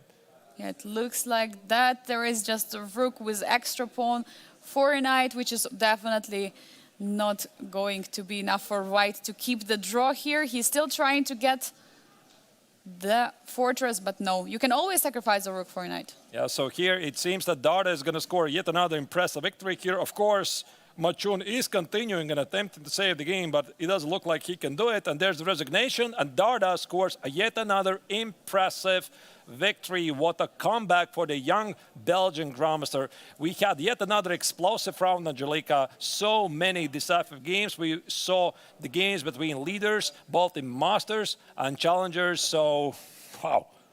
Absolutely incredible result by Daniel Darder, now winning against Machun, still having a chances to come to the top 4 in the Challengers. Meanwhile, Renat Jumabayev winning against David Navarro, scoring a very important win because he was not doing so well in the BLITZ. We see Aram Hakobian win against Nicholas Theodorou. He's not doing well as a current leader of the Challengers. There might be someone who is going to take over him. And in Masters, we see Saleh Salem winning, finally getting the victory against Aravind, who was doing very well in the BLITZ. Vladimir Fedoseev scoring a win against the young German superstar Frederick Swane. And there is a draw, only draw in this round of Volodar Murzin against Radoslav Wojtaszek. Pretty much the message here is no prisoners are taken in Blitz games because usually there is one winner. Winner takes it all as usual. So this was round 5 of the Blitz tournament. Half of the distance is officially over. We have more action coming for you, dear viewers, because we're going to go for a short break. But make sure you come back in several minutes and follow the action of round 6 here from Biel.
We're back live from Biel Congress Center where the 58th International Biel Chess Festival takes place. Today is the day for a lot of blitz action, and these are the current standings of the GMT Masters and Challengers, the main event of the festival.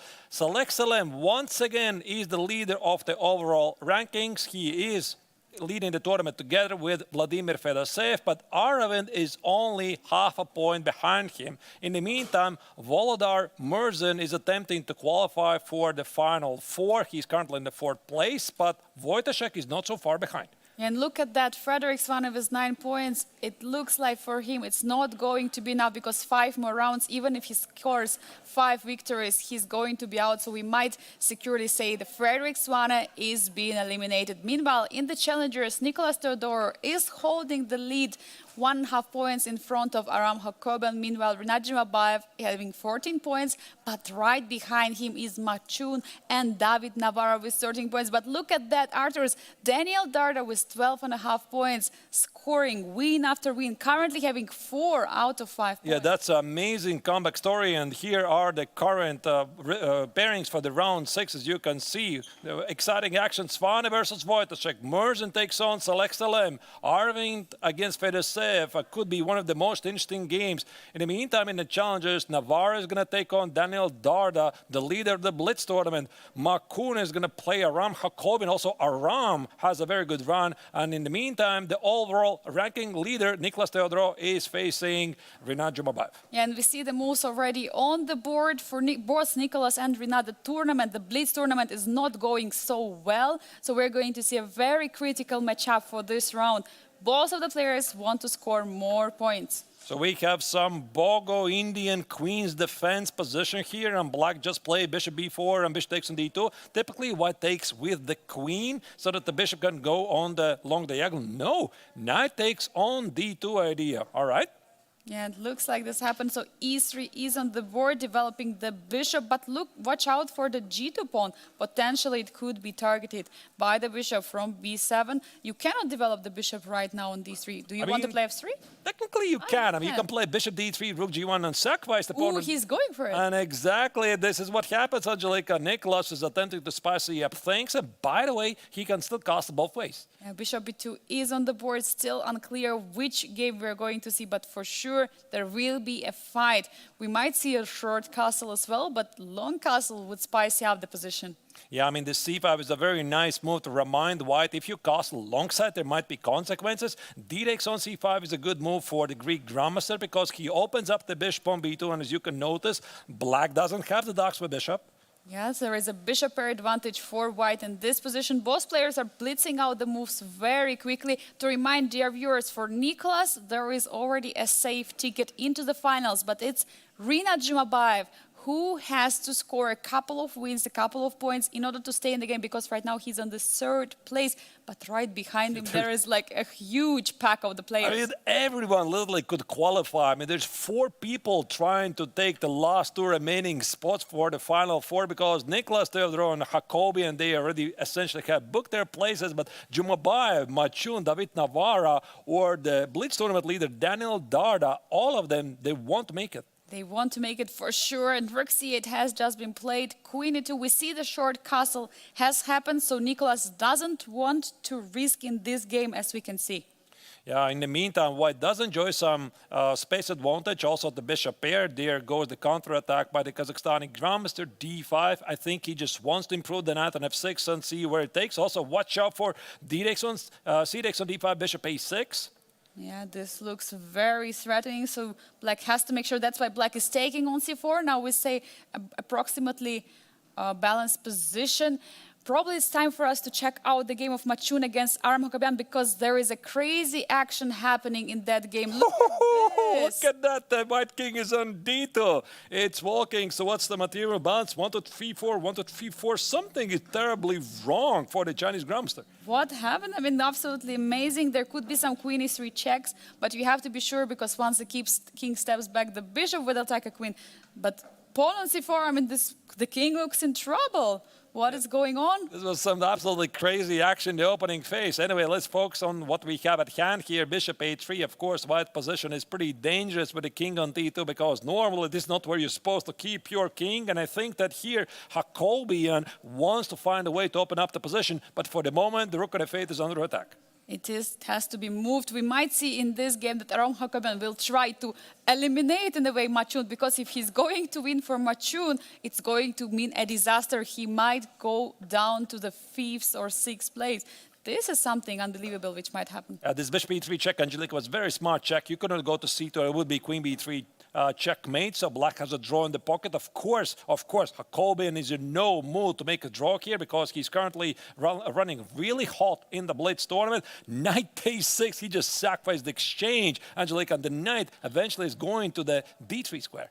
And how are you going to stop it? Bishop takes f8. You're just going to recapture the bishop, and knight is coming all the way to d3. Queen b1 trying to trade the queens in order to let the attack be a bit less in the position, but I don't think Aram is going to trade the queens. I mean, for Machun, this is a very important game, of course, because he is one of those 4 players fighting for the 2 spots. I mean, Jacobian probably just enjoys the atmosphere in the tournament, right? He's in very solid 2nd place. So there you go, knight c5. He just rejected white's idea to take on f8. Yeah, look at this. Knight can jump to d3 any moment, even if the queen is trade is happening. Knight d3 check, but it didn't stop by knight on c1. Now bishop d4, targeting the knight on c3. Again, white plays king d2. I mean, there's got to be already some clear way to win the game, like bishop takes on c3. King is going to go to c3, so this is not the king of the hill for you. I mean, this is a blitz game, and the king has to be protected, but there's nothing that white can do about it. It's nothing, absolutely. King is still in the center. I mean, this is absolutely total opening disaster for the Chinese grandmaster. They might be sacrificing the word, Arjos. I would definitely consider this, Angelika. Bishop c3, knight e4, takes, bishop f5. But again, you can see the queen on b6 is under attack, so Jacobian goes for a more solid approach, and Engine marks this as a miss. Apparently some other opportunity was there, but bishop a6 looks like a logical move, defending the pawn on c4, increasing pressure against the king on d2. What are you doing here as white? Because all the sacrifices... Trade the queens as quickly as possible. I mean, it's so dangerous here for white. You got to trade the queens. I understand the position is very dangerous. Black has, what does he have? Like an extra pawn, but I mean, there's nothing you can do about it. Absolutely nothing. Definitely, Arthurs, we see a huge attack happening here. Meanwhile, in the Masters, we see Saleh Salem is being in the charge, in the lead against Waldar Musa. Shall we take a look at that game? Let's go to that game. So Salem selects game against Waldar Musa, also is very, very terrible actually for white. Absolutely. What has happened? I mean, Waldar was doing so great in the Blitz, but Saleh Salem is managing to get another victory. Yeah, so here black is perfectly under control. Rook d5, rook d4, g5. Just really great position here. Black enjoys an extra pawn. Also, white has some weaknesses at the king side here.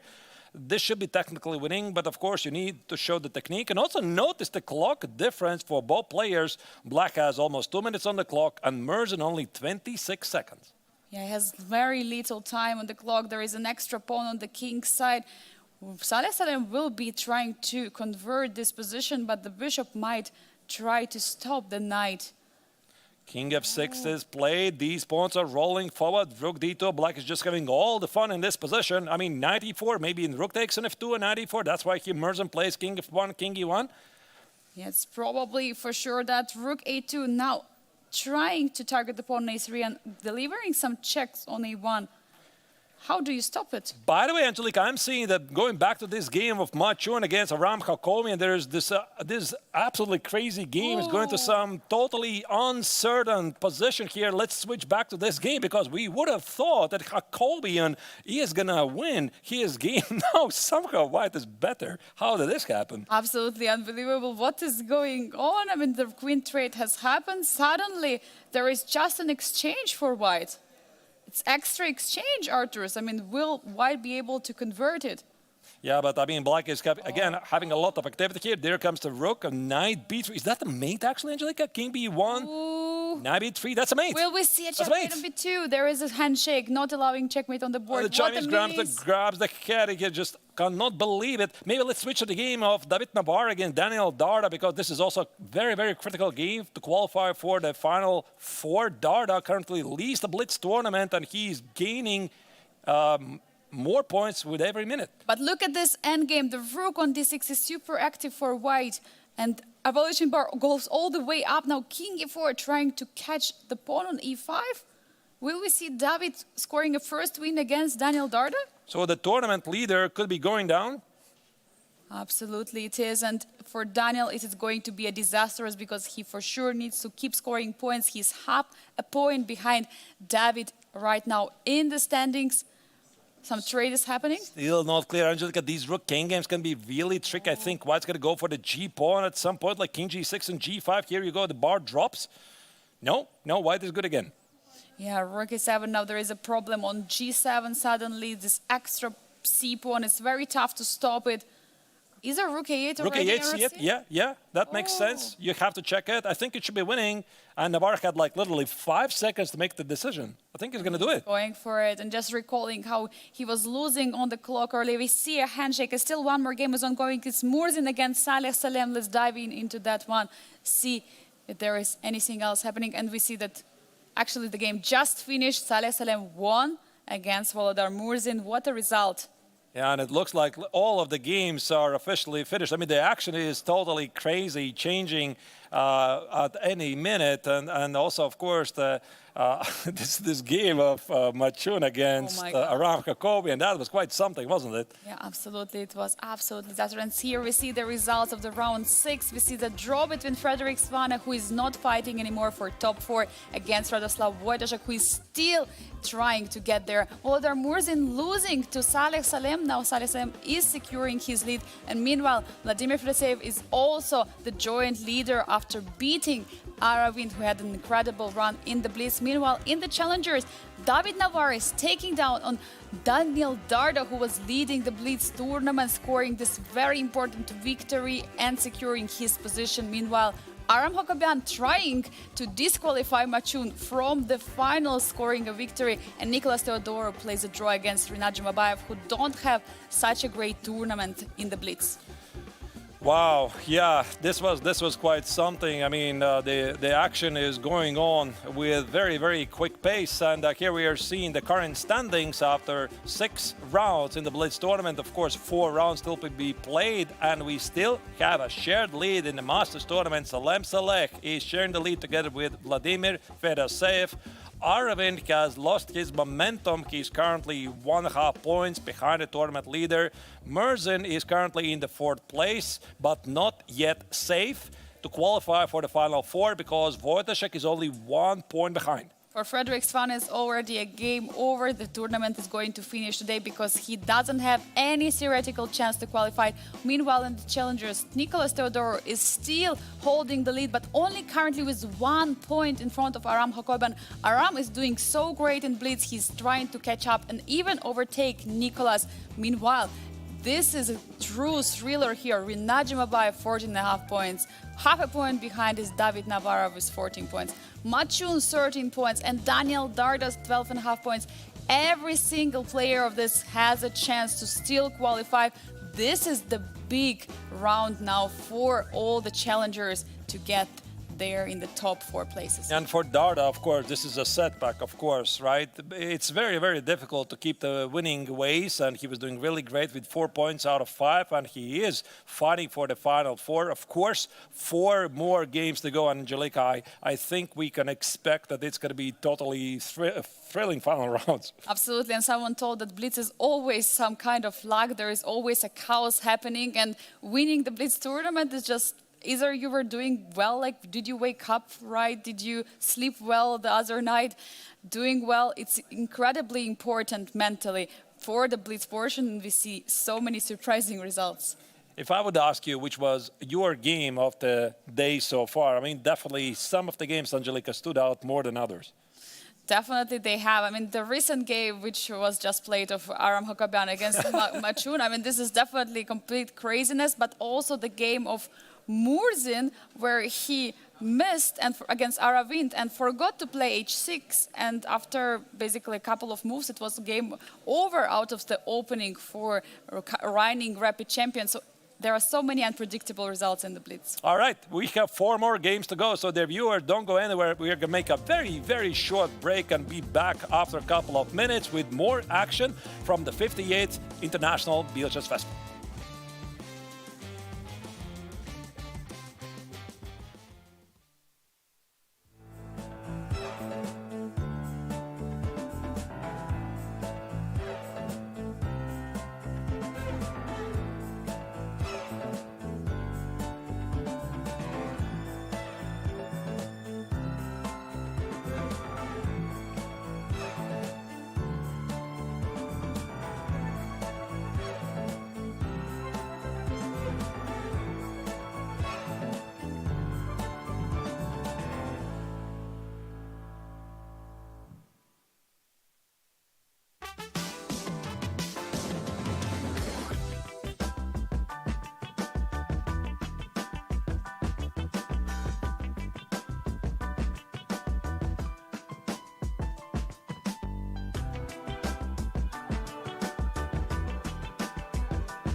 We're coming back live from the Biel Congress Center where the action is unfolding while we're celebrating the International Chess Day. Also here in Biel, Switzerland.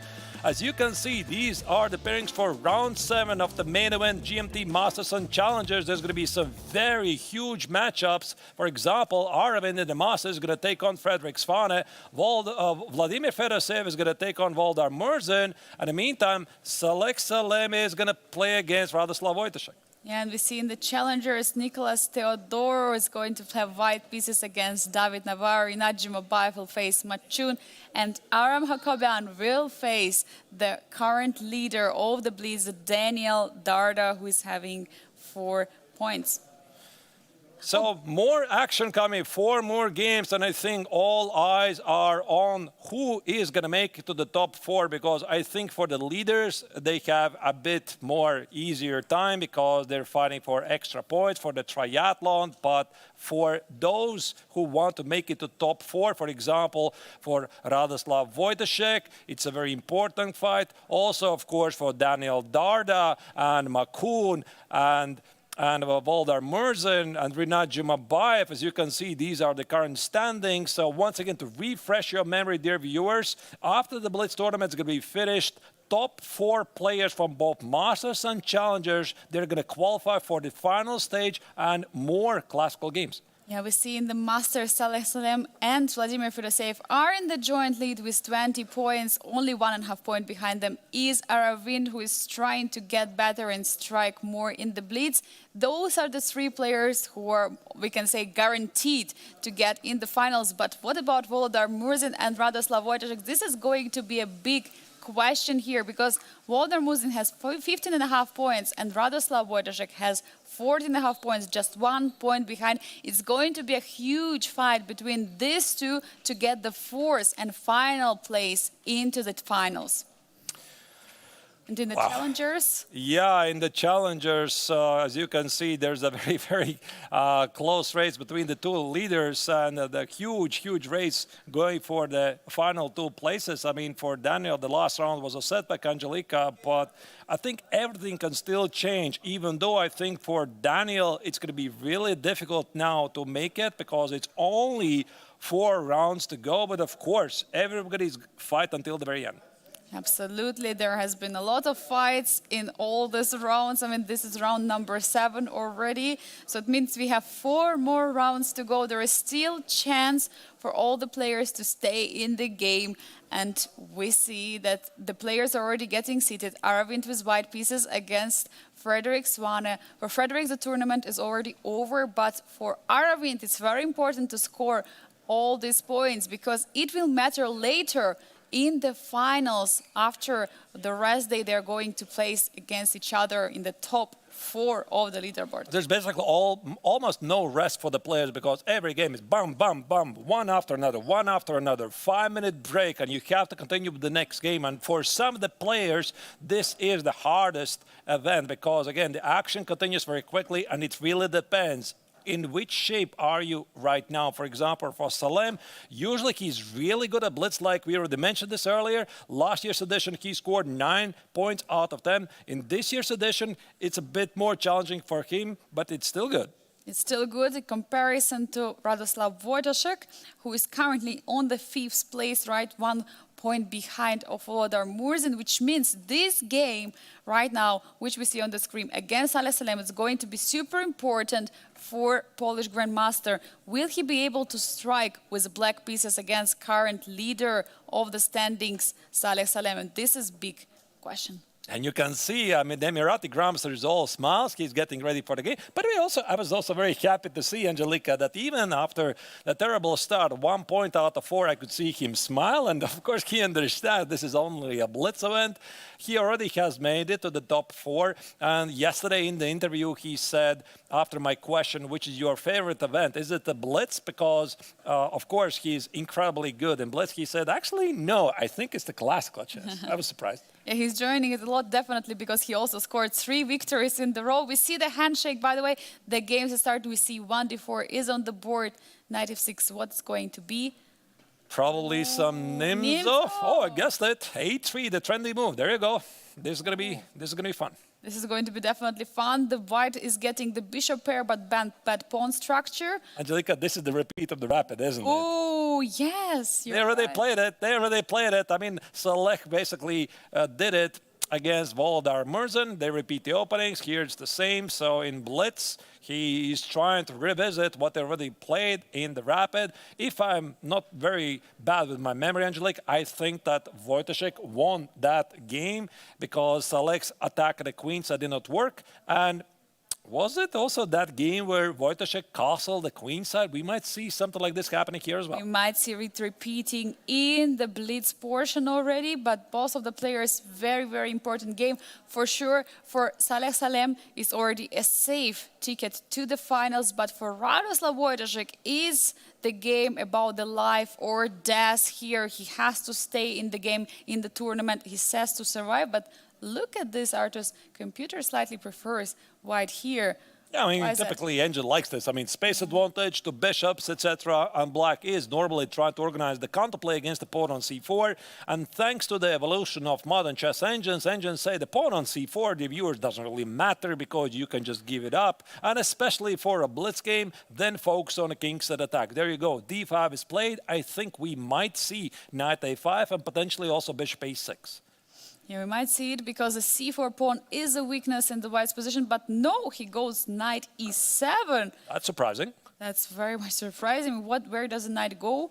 Maybe knight wants to defend the position of the king on the king's side, but that looks very passive because as black you have to create weaknesses for white in this position. Perhaps Angelika, he's looking for some kingside counterattack with f5, but for this I think white might include some g4 idea and try to squeeze black in earnest. So I don't know, can you play g4 here because black could also respond with g5 and then that knight from e7 could go to f4? Probably not, and queen e2 is played. Queen e2 is on the board. Now there might be some sacrifices in the position on h6, so you have to make sure they're not working. For now, of course, it's a bit too much, but in the future, we might see something happening on the h6.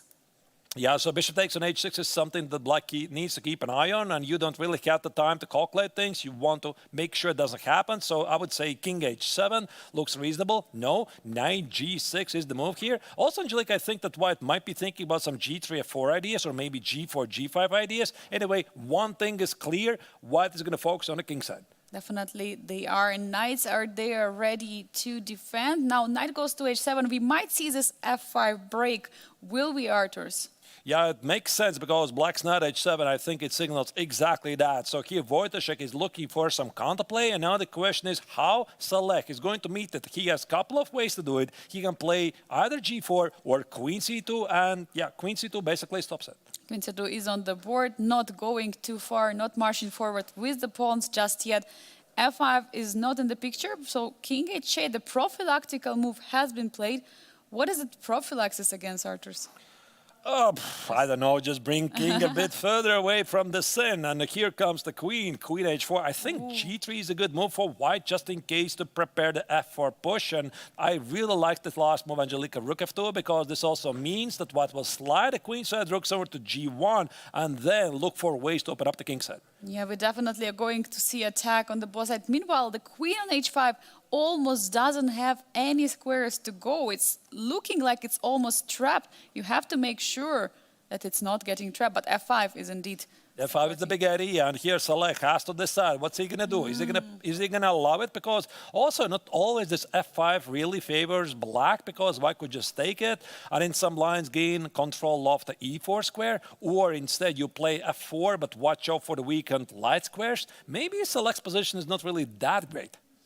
Yeah, for sure. He has to make sure that works. So will it be g4 or some other improving move? We'll find out. Meanwhile, he has 1 minute and 5 seconds on the clock in this position. Vladislav Wojciech is 1.5 minutes right now.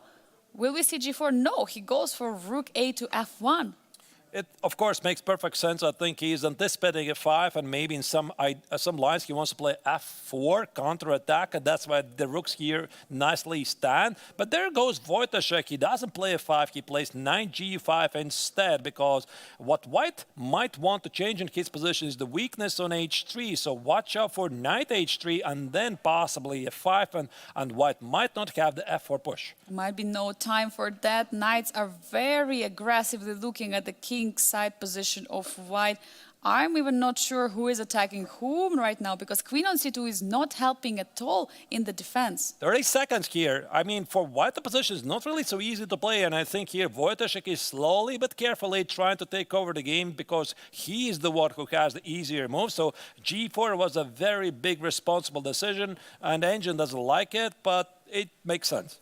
Yeah, queen h4 now is on the board, trying to attack even more. Now queen d2 targeting the knight on g5. Do you have knight h3 in the position? Yeah, some knight h3, queen f6, knight f4 ideas. Here the Polish Grandmaster seems to be taking over the game, and bishop d7 was a really cool move. He's suddenly going for a queenside counterattack. b5 might be a move here, and it's on the board. b5 is on the board, opening up the diagonal for the bishop. Now it's going to be a really tough fight in this. And Wojciech is fighting also to qualify for the top 4, because currently he is 1 point behind Volodar Murzin. So this is also one of the final chances for the experienced Polish Grandmaster to make it, and nothing is decided. It's definitely for him super important this game. White doesn't take on c4, allowing the black taking on c4, and suddenly rook is entering the b file. What is going on here? Black is completely outplaying here Salem Select, so dominating all the weaknesses. So here you see black controls all the queen side, all the king side. White has no counterplay, but watch out for Salem Select because he's very tricky in the time scramble. He's a very dangerous player. We have seen him already scoring very nice upsets and huge results. The queen. Oh, wait, is it dropping? No? Queen is it? d1? Queen d1, there might be some check. Rook h2 is winning. Rook h2 is winning. Rook h2. Rook h2, queen h4, queen g3 is amazing. It's on the board. Rook h2 has just been played. What a game. Oh, absolutely incredible result by Radoslav Wojciech. What a win. Let's dive in immediately into the game of Aravind against Frederick Swane. We see that there is a knight on d5 in the position. Is he attacking? What is going on? Oh, that's a complete mess on the board. So Aravind is one of the tournament leaders, and Frederick is currently in the last place. Doesn't mean he cannot play chess for fun. And here, black has, what does he have actually? I'm trying to calculate, Angelika. He has like an extra pawn or two? Yes, it looks like this. But now he's taking back the pawn on f4. Now it's only one extra pawn for black. Queen g7. I mean, White's position feels to be a bit easier to play because he's the one who is attacking, and the black king feels quite exposed. Bishop g4 engine marks as the accurate move. King h8, the king goes to the safety. Knight e6, White goes for a counterattack. Wondering why is the evaluation bar is going all the way down. Is it just a pawn? But I mean, both players are playing on the increment here. No time to calculate. Rook d6, does it work? No, rook h6. Oh. Ooh, rook h6. I was thinking rook d6 and c7 might be an option here. Look at that. Bishop d5. Take over of the game. Is it the checkmate? No, not checkmate, but black loses a piece. Oh, the piece is going away. The position, you cannot do it. Now rook takes h7. Aravin's going to win this game, I think. I mean, here black is losing a piece, so also the king is in danger. So the rook on g8 could be a checkmate, and here you can see the facial expression of Svane. Oh my goodness, how did I mess this up? Yeah, absolutely. Shocking. He's resigning, and we still have a game of Fedoseev against Murzin. Let's dive into that game because there's still a lot of action. And Murzin is trying to qualify for the top 4. Oh, what an incredible action we have here. Radoslav Wojciechek winning the game, but Volodar might even jump further in the standings. Yeah, so here Murzin enjoys the extra exchange, and essentially it's a race. So which pawn is going to be faster? So here the engine says that black is faster, but I'm not yet 100% convinced because also the white pawns are going forward very quickly. Yeah, and also there is a very strong bishop there in the position. There are a couple of repetition with the rook. Will there be b3 move? No, there would be bishop e6. Not yet happening. And there's bishop e6 or bishop h7. Here you see the bar is having very wild swings, and players have literally no time. Is there rook g7? 7 seconds. Rook g7. Can you give up a rook for a pawn? No, not yet. And here comes white. He can already promote the g pawn. Rook b8 marks as a mistake. Rook f7, rook f8. Gotta say once more. What do you do? And now rook b1. Suddenly, oh my God, what is going on? Suddenly, he's winning. Suddenly, just like that. I mean, Murzin what can't is believe happening?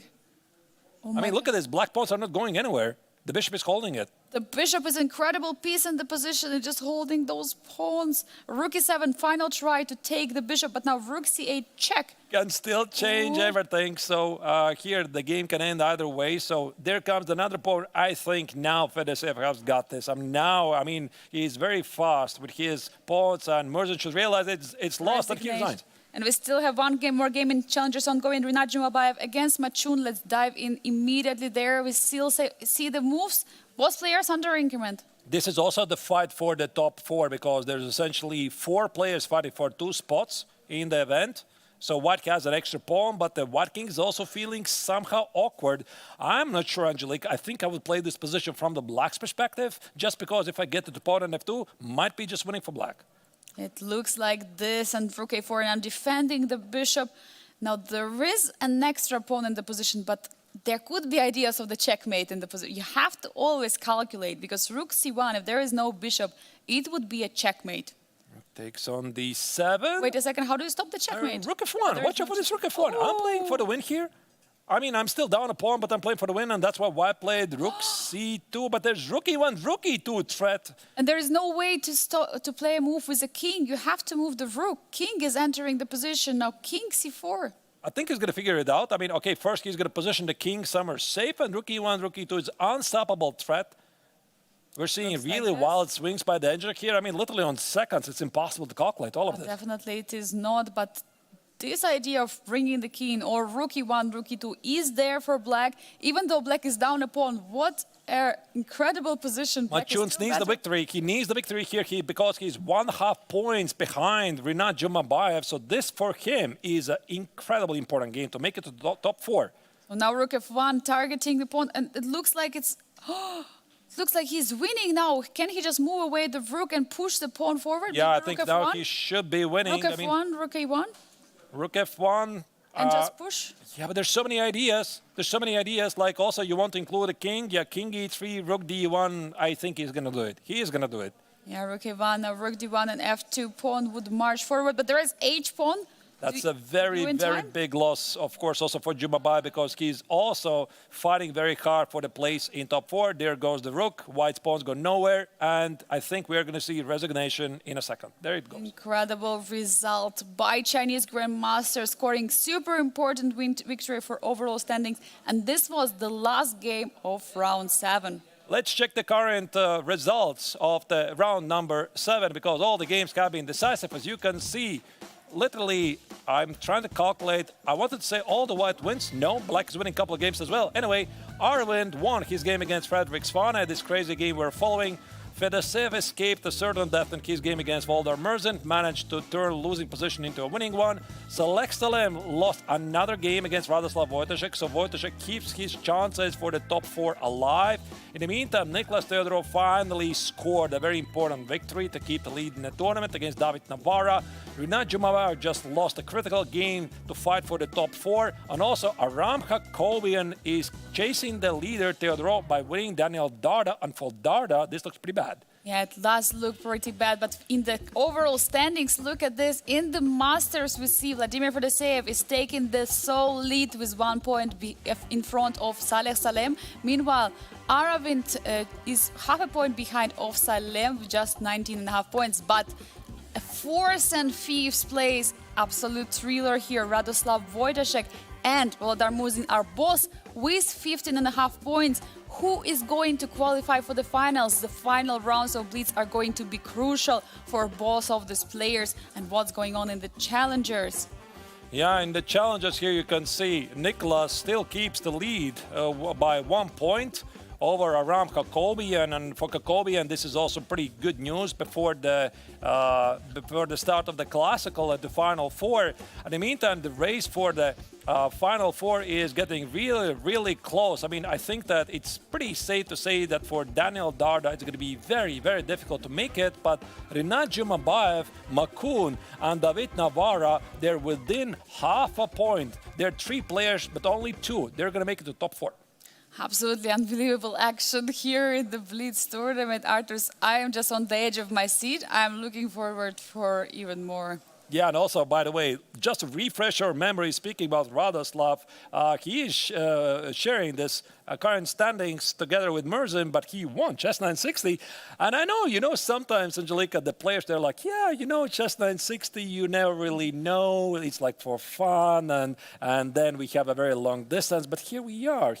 And maybe, in the end, winning the chess 960 tournament is going to be the crucial factor to make it the top 4. Of course, we have still games to go. It absolutely might decide who is going to qualify for the finals, which is, of course, super important for Radoslav to do well in the final rounds of the Blitz.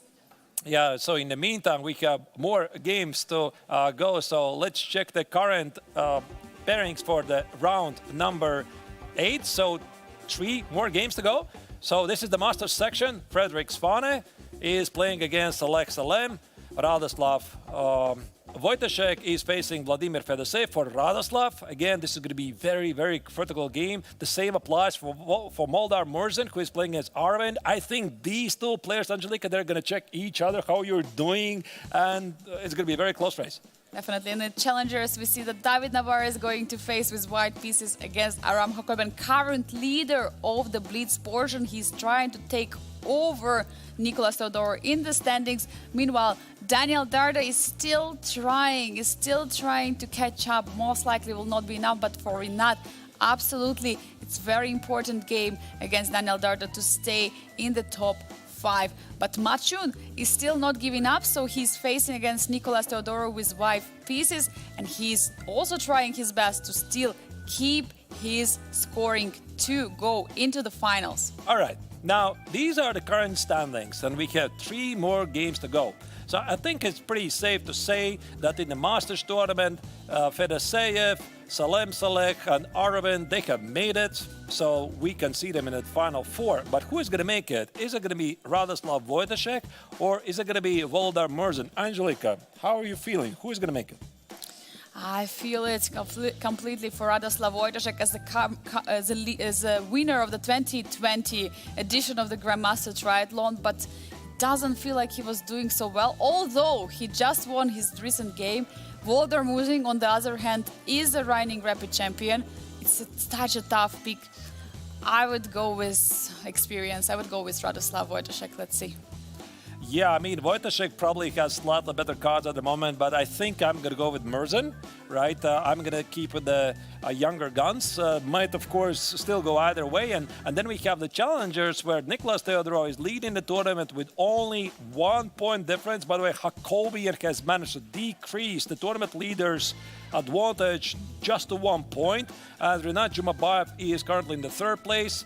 Yeah, and then we have like essentially 3 players, right? Because Darda is not gonna, most likely, he's not gonna make it because it's only 3 games to go. So your pick, Angelika, is it gonna be Jumabayev, Makun, or Navarra? Who is gonna make it to top 4 from these 3 players? I mean, Daniel Darda has theoretical chance. If he wins all 3, he would have 15.5 points, but of course not so likely as you're mentioning.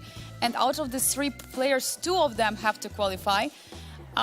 My pick would be Rinat Jumabayev because he is a very good player. He was swindling a lot in the classical under time pressure, so he might do it also here. And I would go with David Navarre because he was also delivering some very nice games in the Blitz. He won against Daniel Darda, who was leading the Blitz as well. And what about you, Arturs? Yeah, it's very tough, really. I don't know. I mean, maybe indeed it would make sense to give some preference to Rinat because he has half a point more. Maybe Rinat and Makun.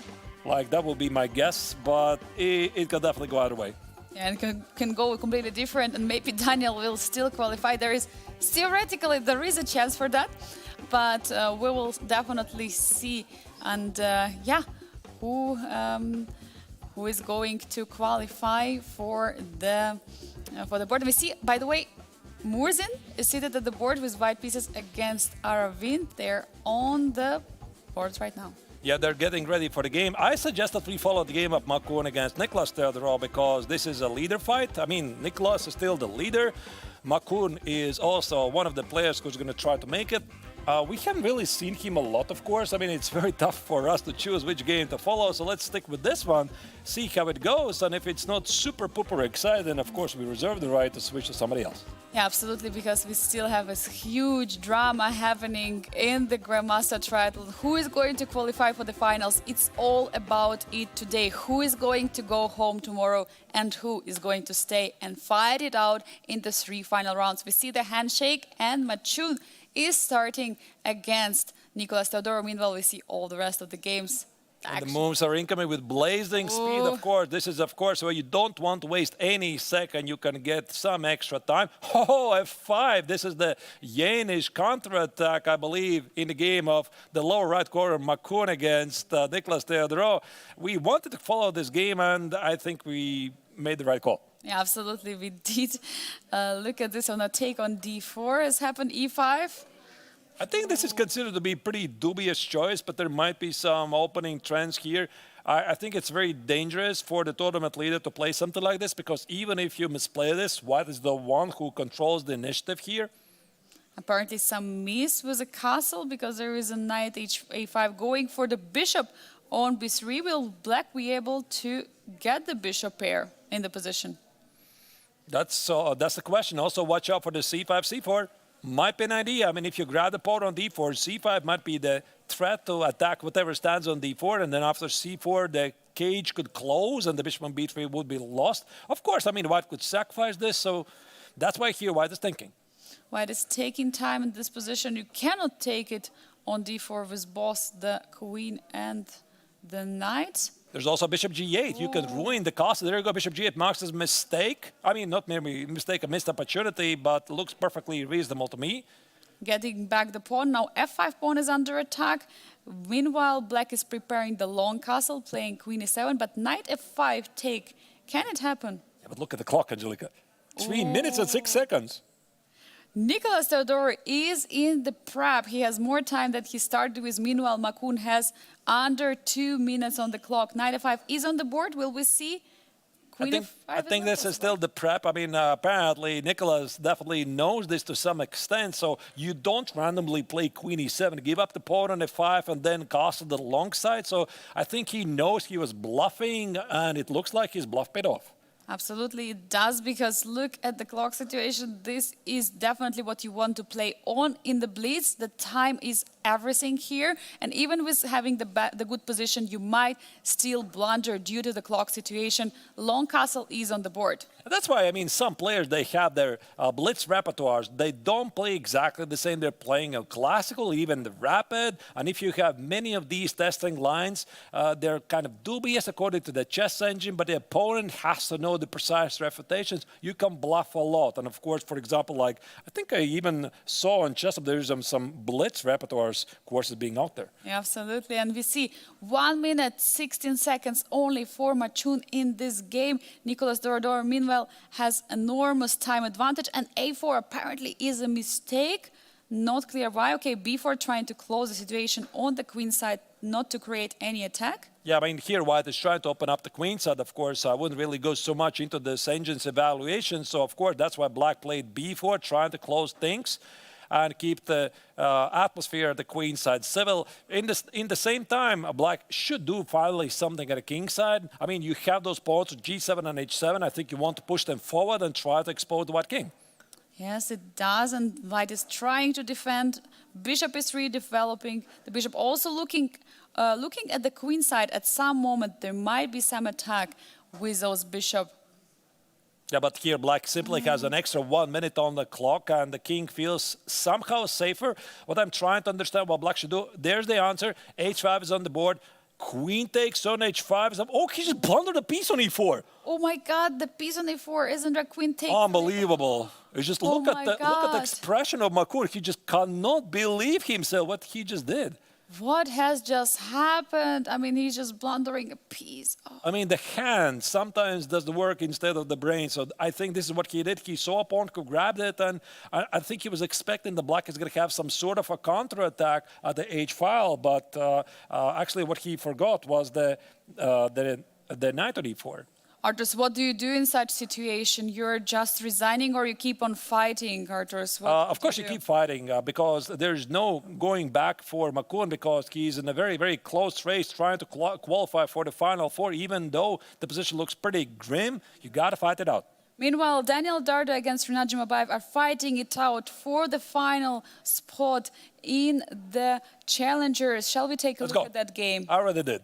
Okay. You called it out. I already did. I had a feeling that the tournament leader, Teodoro, is going to win his game. And here we have, what do we have here? Some D5, E takes on D6, and F5 craziness on the board. Oh my God, and pawn is all the way on D6. I mean, the computer slightly prefers the position of white, but this looks like a pure house here. Such a mess in the position.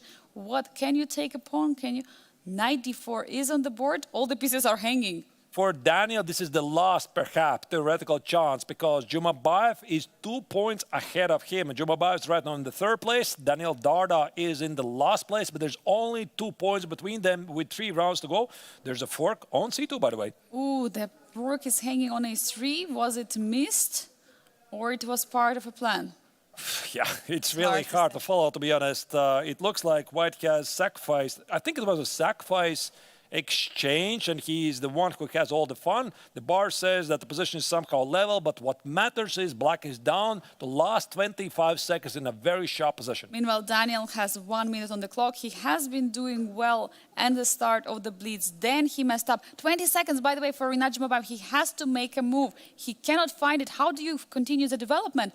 12 seconds. Yeah, really difficult. So this looks very good for Darda, but I mean, the rook at H1 is still not joining the game. B6, I think this is the move you have to play a bit faster. So what's White going to do? Knight X on E6 or something else? Or is there Knight A6? But of course, taking the pawn looks very logical. Yeah, I think I would go for Knight E6. I mean, Knight A6 basically is the same threat. With Knight E6, you go after the pawn on G7, and yet Daniel is thinking about something. No, it's Knight E6. He's going for it now. Knight trade is happening for the bishop. Now, G7 is under attack, C7, but there is a check. And this pawn on D6, such a strong pawn. Meanwhile, I mean, looking at this position, there is an exchange up for Black, but the position look. Oh, what happened? Yeah, I mean, that's the engine for you. I mean, here the king on F6. I'm not really sure, Angelique, if it's feeling that safe, because if I'll be able to play something like rook C1 or rook D1, I was wanting to put the rook on the 7th rank to go for some checkmate ideas. The king on F6 is feeling pretty dangerous here. There could be bishop H5 idea just to cut it completely off. But now Black's rook are out. Now there could be a threat of bringing the rook to the C2 in this position. What about D7, rook D6, bishop F3 marks as a mistake, and Jumabayev attempts to bring the knight knight to the game, and this is a mistake. And why? Oh, rookie Checkmate! 6. Oh my God, look at this. Rookie 6, G6, rookie 6. Where's the win? Where's the win? Rookie 6, king G7, and what do you do? And then check and 96 at some. Another check. I mean, I'm not entirely sure. And here, white has only 12 seconds on the clock. He has to find it. He has to find Yes, it's the right rookie place. 6, rookie 7. Yeah, that's 6. correct. That's Rook winning. A7, Rook F8, King F8. And rook F7. I didn't see this move. There's also bishop D5. And he missed it. He missed Rook A7, no Bishop E5. Oh, Bishop's. And I mean, how do you feel if you're Jumabayev? You're like, whew, oh my goodness, this is this close. So here, knight F3, of course, the game still continues. Watch out for knight H4. These pawns are targets. They're getting into the endgame, Rook and the knight. But still, white is pushing, white is pressing. There is a big activity of the rooks on the 7th rank. I think you need to activate the king. Somehow get it to G5 here. No, G3 instead is played. So the knight on D1 was a check. So here, Darda is just making sure he's not blundering anything. I think you have to push those kings up on. There you go. There's G4 on the board. Yeah, it's happening. King takes on G4. Now there is going to be this 2 against 1. King G5, knight G6 is a big threat. I think Darda looks really good, although he has only 6 seconds on the clock. Black's king is super passive on the last rank. Rook B7 is taking everything under control. Now check. I think you could just take the pawn on B5 here, and this is exactly what Darda does. Should be technically winning here. White is in complete control, but of course the game continues. Never underestimate the knights. Only 5 seconds per each player. I mean, both players are so low on the clock, they can't even lose on time. But of course, they're still trying, they're still... Rook F7. Oh, Knight F6. Where's the win? 94 is Rook D3. Can you do that? Big decision here. no, A4 has been played. Now Rook D5 attacking the knight. Apparently you cannot defend. 1 second. Oh my A5, God. I mean, it's got to be very close. Yeah, you need to watch out also for the fork. And in the meantime, Jumava is just picking up all of white's pawns, one after another. Oh my God. There's the what is comeback. going on? The Rook A2. Again, Darda needs this victory desperately to qualify And for look top at 4. this. It was a mistake. Apparently Rook... Oh, No, it was King B5. we have Knight A6, Knight A4 can be played, and then the pawn is promoting. Yeah, so white, according to the engine, is winning. But again, those knights, Angelica, they're really tricky here. Now attacking the knight. Knight has to jump somewhere, but there is no real way. Is there Rook B2? Knight A6 is a mistake. And why? It's not really clear because of Knight B6. What a resource here for Jumabayev. So he's going to take on B6. Black's going to promote to the queen. And Wait, no, white queen. promotes to the queen. Oh, he's not taking back. That was pretty crazy. And now we're going to have queen and the knight against the rook. What You an could endgame. literally see Jumabayev was like, what's going on? I mean, he felt he was this close. You could see the frustration in his face. The resignation is happened. We see Can't Daniel believe it. Darda is scoring a victory. Super important for him to still have theoretical chances. All the rest of the game have finished. It was the last game of the round. All right, so what a round it was. So all the decisive games. And let's check now the current results of round 8. And here they are. Select Salem scored another important victory over Frederick Svane. Unfortunately for Frederick, the tournament is going to be pretty soon over. Wojciech lost a clutch game against Vladimir Fedoseev, trying to attempt to qualify for top 4. But also, Volodar Murzin lost his game against Aravind. So that's why the race for top 4 is still open. Definitely, and in the Challengers CC, Aram Hakoban is the leader of the BLITZ tournament, scoring another victory. What an impressive performance.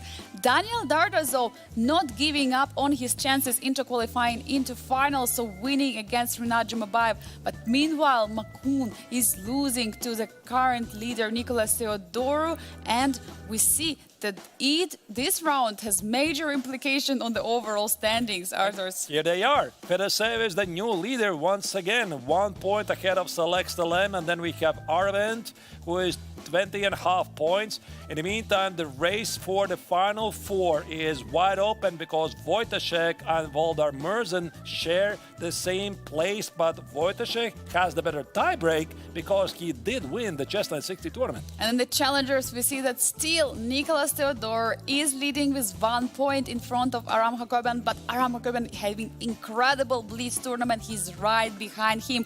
Meanwhile, so many points. I mean, 9 points behind them is Rinat Jumabayev with 14.5, and Machun with David Navarro on the 4th and 5th place are, I mean, this is so close here. Such a huge idea, because also Daniel Darda has chances to qualify theoretically. I can't believe it, because I thought it's already over, but no, I mean, he won this clutch game, and now he's like only half a point behind those guys to make a top 4. I think it's going to be photo finish. So, dear viewers, I mean, this is really setting up us amazing finale here of the GMT Masters and Challengers Triathlon. We have 2 more rounds to go, but first we're going to go for a very short break and come back in several minutes to follow the action. Who is going to make it to the Final 4? See you soon. Greetings, chess fans. We are the official commentators of Biel Chess Festival. My name is Artur Neikšans. I'm a chess grandmaster. This is Angelika Volkova, my co-host already for 4 years of the festival. And we have for you a very important message.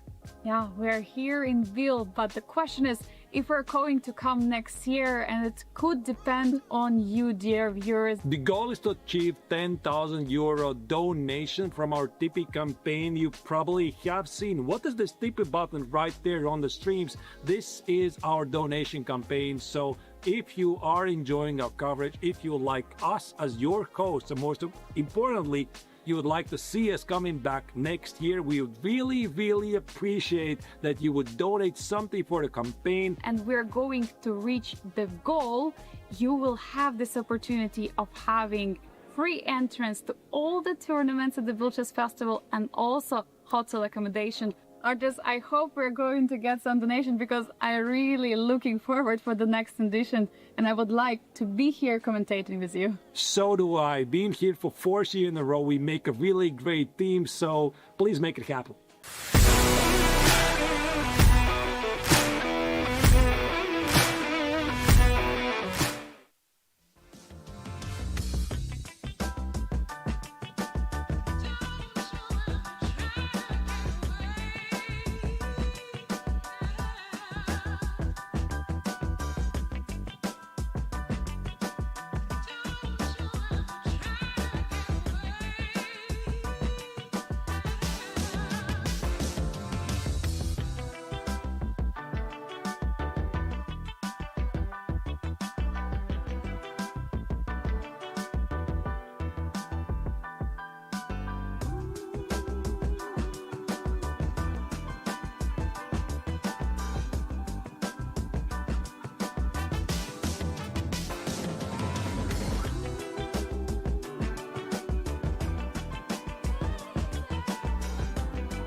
Ladies and gentlemen, I hope you have got your popcorn ready because we have a very exciting finish waiting for us here in the Biel Congress Center where the 58th International Biel Chess Festival takes place, because the situation in the GMT Masters and Challengers, the main event of the Biel Chess Festival, is wide open. Everybody can still take it. So both the Masters and Challengers, the fight for the final four, the final phase of the triathlon is very unclear. Absolutely, and here we have the pairings for the next round, which is number 9. Waldemar Murzing is going to try to score a victory to get into the finals against Frederick Svane. Meanwhile, Aravind Chidambaram will be trying, but it's Radoslav Wojtaszek who has to score a victory to stay in the game for the finals. It's going to be tough with the black pieces. Meanwhile, Vladimir Fedoseev with white pieces will take on Saleh Salem, the two leaders right now in the event. And in the challengers, we have Machoon against David Navarre, an incredible matchup. Who is going to stay for the finals? Nicolas Theodore, the current leader with white pieces, will take on Daniel Darda, who is currently on the last place, and Rinat Jumabayev will play against Aram Hakobian.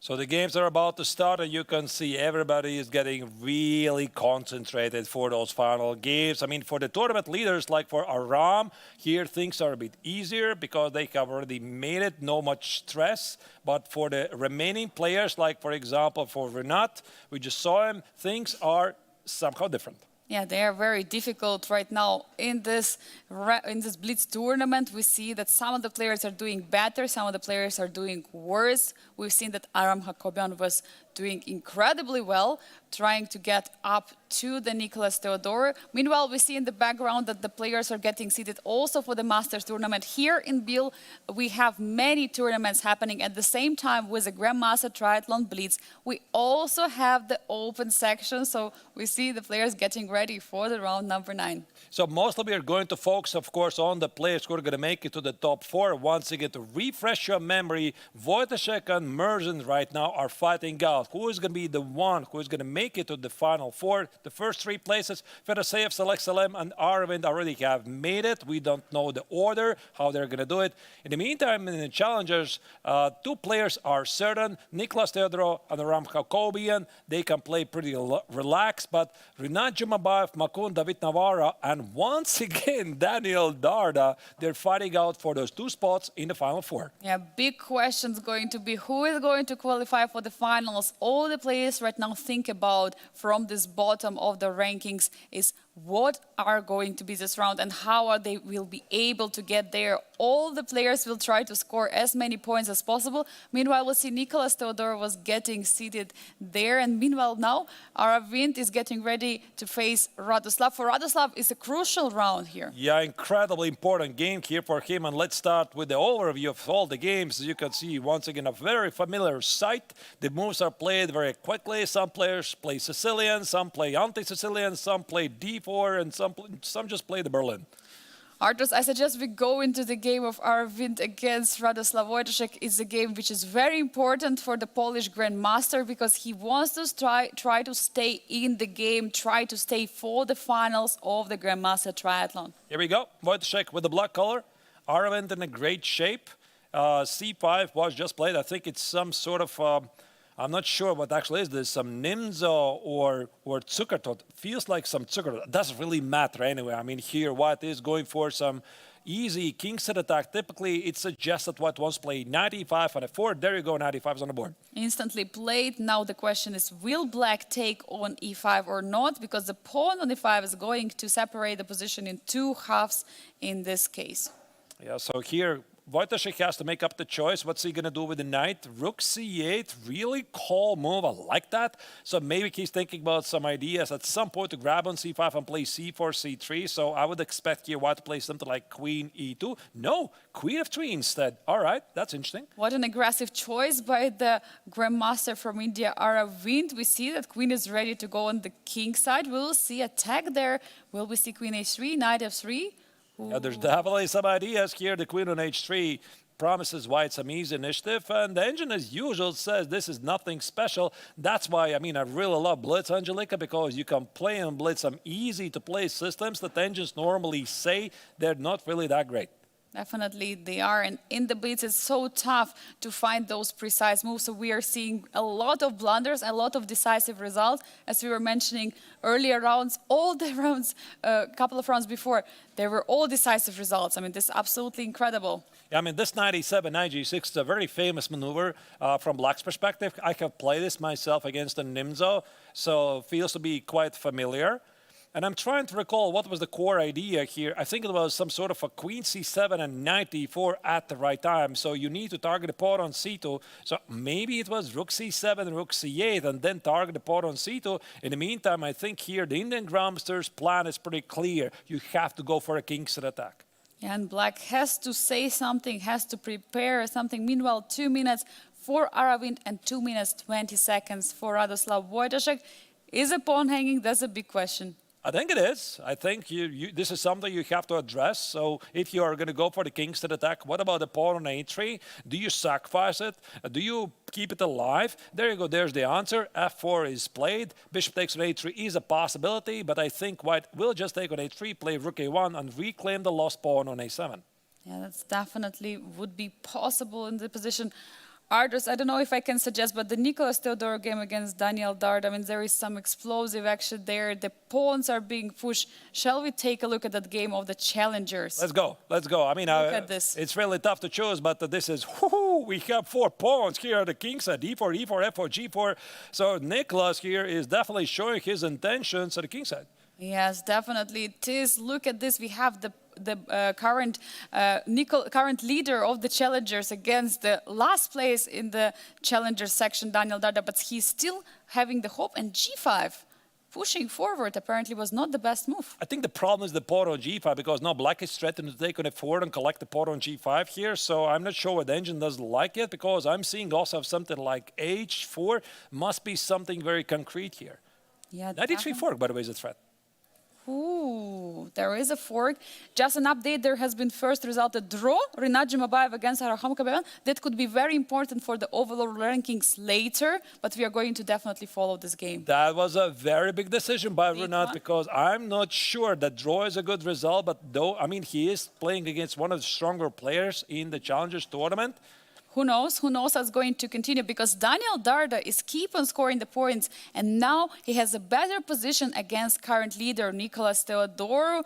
With which piece will he take? And he's not even taking only 5, he takes on g5. Indeed. Yeah, so queen x on g5, queen f3. Here White continues, targets the pawn on f7. Black needs to figure out what to do. Engine marks this as a great move. I think also here White is threatening to play e takes on d6, followed by knight e5, knight e4. And both players are fiercely fighting for the initiative here. It's going to be a huge fight in this game for sure. And yeah, we see queen f3. Now Black is taking time to figure out how to defend on f7. Either way, I mean, rook f8 looks like a logical move, but Daniel Darda is spending time now, 40 seconds for him only. I'm also keeping an eye on other games and from the other players who are in the contention for the top 4. This is the most exciting game, so maybe let's stick it here. But of course, as soon as something absolutely crazy happens in other games, so there's going to be major developments, we're going to let you know. Definitely, we are, and we see that it was allowed to take on f7, giving up a knight, but there is knight on g3 is hanging for Black. What is going on? I mean, Darda is down in 20 seconds. He doesn't have plenty of time, and the position is razor sharp. Do you take the knight on g3? I think you do. If you take, but there is rook f7, I mean, how are you going to stop the attack? 10 seconds. Queen g3, rook f7, we might see it on the board now. It's happening, checkmate threat. That's a very big threat. For some reason, the engine says it's a double exclamation move. That's the most natural move you could basically make in this position. There comes queen h4. Of course, Darda defends from the checkmate, and position remains somehow balanced, but it's only 5 seconds for Black. It's only this time, and there are 2 against 1 on the king side. But this is a rook on f7. I mean, also White can bring another rook to attack. How do you proceed here with Black in this position? It's super tough. Darda, I think he desperately needs something out of this game. He cannot afford to lose, because once again, he is in the last place, but this gap is so small. Rook d8 is a very natural move. I mean, here Black is looking for some counterattack, but the pawn on c6 is gone. Now look at this, bishop comes to c8 to target the pawn on h3, just opening up the position of the White's king. He's still hoping for some attack, but I see that the evaluation bar goes all the way up. Yeah, I mean, maybe here white can trade the queens on f6 because, I mean, black otherwise is going to develop a very strong initiative. So queen f6 would be my bet. Knight e3. There you go. There the queens are off the board. Queen is off the board, and looks like this is going to be practically possible to win this position. It's going to be tough for Daniel Darda to come from this game. So I suggest maybe we go and take a look at the game of Aravind against Radoslav Wojtaszek, because for Radoslav it's very important game in the Masters. He has to try to win this game, but we see, oh my God, there are It does look like he's going to make it. He's down a pawn, and it's the Indian Grandmaster who has everything under control. Pretty bad news for Wojtaszek and the Polish fans. So at least Wojtaszek has to find a way not to lose this game to keep his chances alive, because in the meantime, Merzin has a balanced position against Frederick Svane, and maybe he's still going to be wide open. And looks like pawn is marching all the way to on the d file. d6 has just been played. He's still trying to figure it out. Queen e6 blocking the pawns, but I believe it looks... I believe that white's going to win it. Yeah, maybe let's now jump to the game. Voldar Merzin against Frederick Svane, because this is also a very, very important game, because Merzin is fighting essentially not here against Frederick Svane. He's fighting against Radoslav Wojtaszek, because they are the two guys who are fighting for the final. And look at this. Suddenly we went to the game and looks like the evaluation bar goes all the way down. 10 seconds for Frederick Svane, but he's getting such a strong position with the bishop. Will he be able to win? At the moment, both players who are trying to qualify for the Final Four, they're in big trouble. Wojtaszek appears to be losing, and also Voldar's position is in really big danger.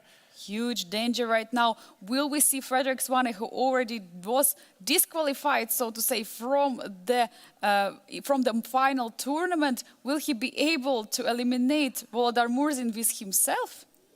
And also, I'm seeing there's the other crazy game. It's so tough to choose. I mean, the game is...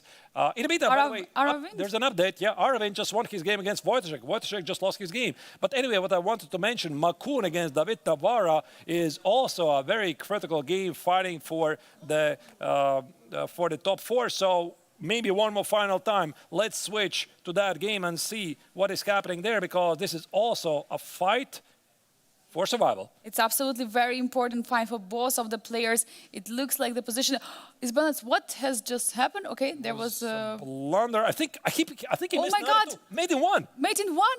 David Navarra is winning against Machu. Machu can't believe it. He can't believe it. I mean, he lost this game because a couple of moves ago it was just level, and now there's a checkmate in one. Oh my God.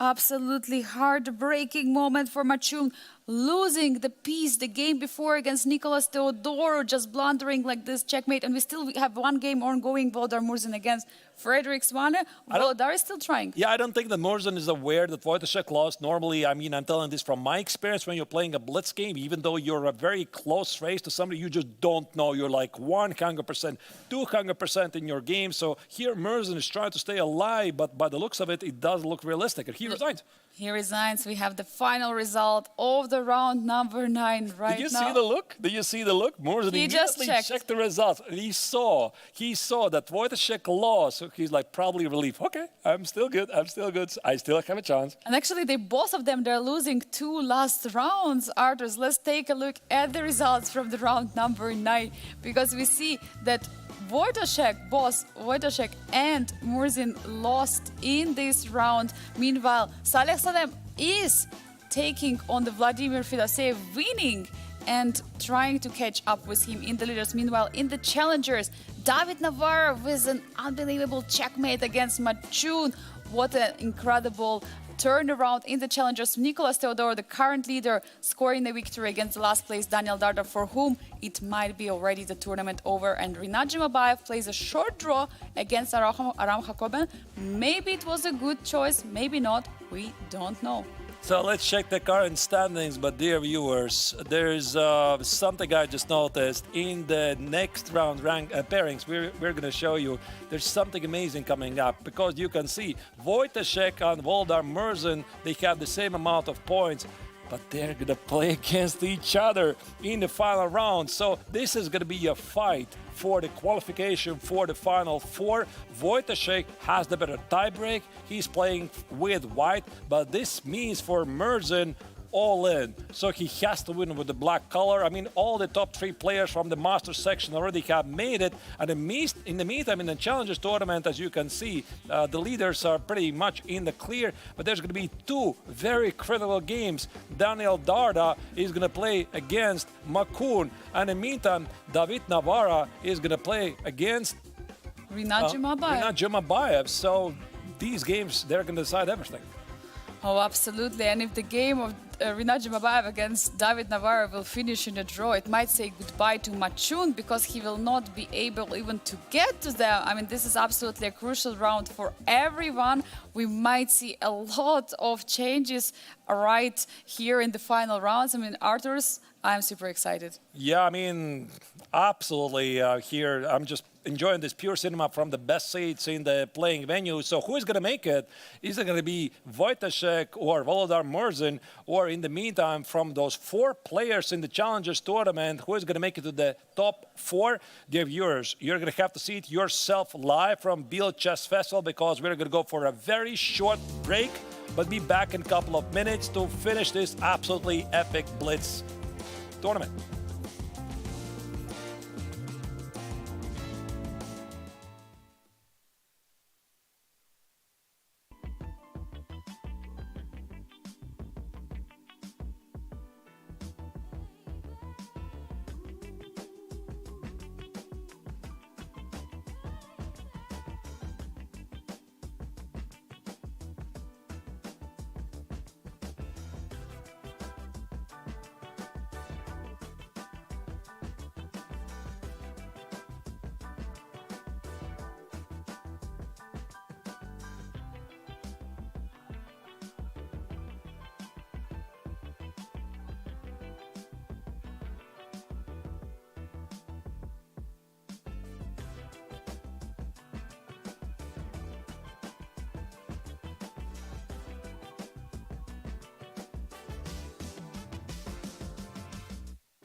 It all comes down to this, folks, because this is the final round of the BLITZ tournament of the 58th International Biel Chess Festival. The GMT Masters and Challengers have come to a very, very exciting finish line where the players are fighting it out. Who's going to make it to the top four? And as you can see, these are the current pairings for the final round. But all of our eyes, they're going to be on the game of Radoslav Wojtaszek against Volodar Murzin, because that's essentially the fight to qualify for the Final Four. Once again, Wojtaszek has the better tiebreak. For him, draw is good. For Murzin, this is a must-win situation. And in challengers, we have the major pairings. David Nabar will face Rinat Jumabayev. Both of these players are currently in the third and fourth place with the same amount of points. The victory is going to cost a lot. And also the game of Daniel Darda against Machun. For Daniel, there is already no chance to go into the top four, but for Machun is still a final shot in this tournament. That it is indeed. And actually, you know, I just noticed that both David and Rinat, they would be perfectly happy with the draw, to be honest, right? Because it looks like this would allow them to qualify for the final stage. We'll see if this is going to happen, but I think that we are going to mostly concentrate on the game of Radoslav Wojtaszek against Volodar Murzin, and of course, keep a close eye on what's happening in the other games. Absolutely. And in the game of Radoslav Wojtaszek against Volodar Murzin, the draw is a preferable result for the Polish Grandmaster because of the tie breaks, because of the Chess 960, the first day of the event. Now it's going to be deciding this too. But of course, for Volodar, it's a must-win situation with the black pieces, which is not the most easiest task in the world. Yeah, and I expect that definitely Volodar is going to play something sharp, so he probably already has made up his mind. And for Wojtaszek, the plan is really simple. Keep it simple, do not complicate stuff, and try not to make it too exciting. So once again, let's revisit the current standings before the final round. So Fedoseev, Selexelem, and Arvin, all of them have made it to the final four. Wojtaszek versus Murzin, and in the meantime, in the Challengers tournament, there's a fight going on. But anyway, the round is starting. The round starting, we see on the board d4, knight of 6 already happened. Look, ooh. The double D6, fianchetto. Double fianchetto. Not exactly your sharpest continuation, but I mean, Wojtaszek is not really taking a lot of risks in the opening. He might go for some non-sharp continuation, which might lead to equalish position. To be honest, I was hoping that Volodar is going to play Dutch defense, but even against that, you can play something positional. Definitely, for sure. And here we have bishop e4. We see Volodar is already trying to complicate the position. Queen d2 is on the board, and now bishop b7. Will we see repetition with queen c2? I mean, he could do that. Like, this would send a message like, I don't mind the draw. I know the tie breaks, but no, short castle. Wojtaszek just plays good chess. I think it's also very important, absolutely, because if he's going to go for a draw, many times playing for a draw might even get some very disappointing results. So he has to play chess game for sure. So b3, a5 is played. So here, White is attempting to simply finish up development. Yeah, knight c3, bishop b2. This knight e4 move, Angelika, is very common move because especially for the queens in defense, there's the fight for the e4 square. Black just played d6, knight e7. Maybe he's thinking about the e5 push. And of course, Wojtaszek plays it as simple as possible. And right now, for Murzin, it's very difficult to complicate the matters. Will we see some trades of the bishop? I mean, looks like pretty simple position like getting simplified here. How will the reigning rapid champion be able to complicate and get some opportunities for a victory here? One more time, it's a must-win scenario and situation for him here. Yeah, that's why I think Volodar took on f3 just to have some imbalances in the position, because he now has the knight on f6, at least it's something, and the knights are really tricky in blitz, so he's hoping for this long-term game. Rook e3 here, Wojtaszek attempts to double the rooks at the e-file and apply some pressure against the pawn on e7. Just to give an update on the games of the challengers, everything is balanced in the games of David Navarro against Rinat Jumabayev and Daniel Darda against Machun. Already traded even the queens, a lot of pieces, so everything is balanced. Anything can happen in those games. So here we see f4 is played. White has a pretty solid advantage according to a chess engine here, but Still, of course, doesn't mean anything. Black would love to play maybe e6, but the problem is the rook on a8 is under attack. So if I was Merzen, I would think about removing the rook and then playing e6, or maybe go for some b5 counterattack. Big choice here. Yes, definitely it is, and looks like the space advantage in the center on the queen side for white might even decide the game. Looking at the computer evaluation, it looks absolutely incredible. King f8 has just been played, and a4. I love this move. This is a very nice practical move that you normally play only in this situation where you need just a draw. So he just closed the queen side and is going to focus on the king side, and this is where white feels a bit stronger. But I really also like Volodar's choice here. He played this king f8, knight g8. He is prepping for some sort of a e6 break, queen f6, and now it's Wojciech who says no to the queen trade. No queen trade. He wants to push here. I absolutely love how white is playing in this position. He's not going for simplification. He's going for the chess game. Yeah, but how do you here even make any progress with black? Because here, Wojciech is playing textbook position here. And again, he's not really, attempting to win. He's just making sure that black has no active plans. There comes Mirza with knight h6, knight f5. And as soon as this knight is going to be on f5, Angelika, I'm pretty sure that Wojciech is going to grab it. Yeah, absolutely. And there is no way to break for black. There is no c6, no e6, no b5. I mean, no pawn breaks are in the position. Meanwhile, the rooks are standing on e8, on d8, and doing absolutely nothing. We see that Radoslav is improving position of playing rook e4. Maybe he preparing some maneuvering with the pieces. I think he's just standing, to be honest, like doing nothing, because he doesn't need to do anything here. So he has the easy moves, triple the pieces at the e-file and see what happens. He doesn't need a 5. I mean, the tournament situation doesn't require him to do this. He might play this out of the principle, but he doesn't have to do this. But he does it. Oh, he goes for the f5, breaking in the king side.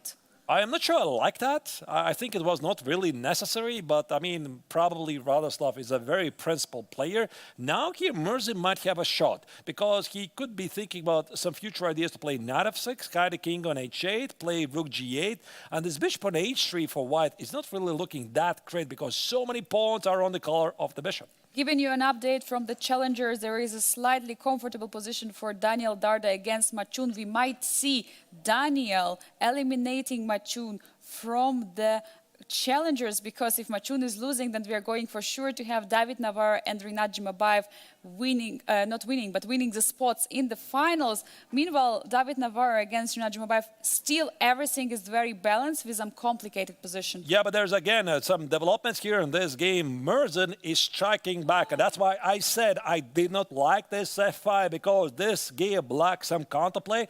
And Merzen was ready to sacrifice the pawn on e7. I think he wanted to play king g7, and here Wojciech retreated. He must be regretting his choices that he did before, because now this knight on f6, ladies and gentlemen, might become a very strong piece. Yes, it is, and it's always having this opportunity to jump to g4. You have to take it into consideration. Rook h8, will we see this move coming to open up? Knight g4, is it there? Rook h8, h4, so black is clearly thinking about this h4. The pawn on e7 doesn't matter, and now it's Wojciech who is trying to hold on. He must be kicking himself really hard that he allowed black to do this, and now here Volodar has a real shot to qualify h4, even though the bar says the position is still alive and white is somehow better. Visually, I start to like black's position. Volodar has to try, because it's the must-win situation for him. If this game is going to finish in a draw, he's going to prefer Radoslav Wojciech, since he has a better tie breaks in chess 960. But look at this. I mean, what happened? I mean, black is taking over the game. That's what I'm telling you. So here, black is having all the fun on the king side. The king on h2, unfortunately for white, is in trouble.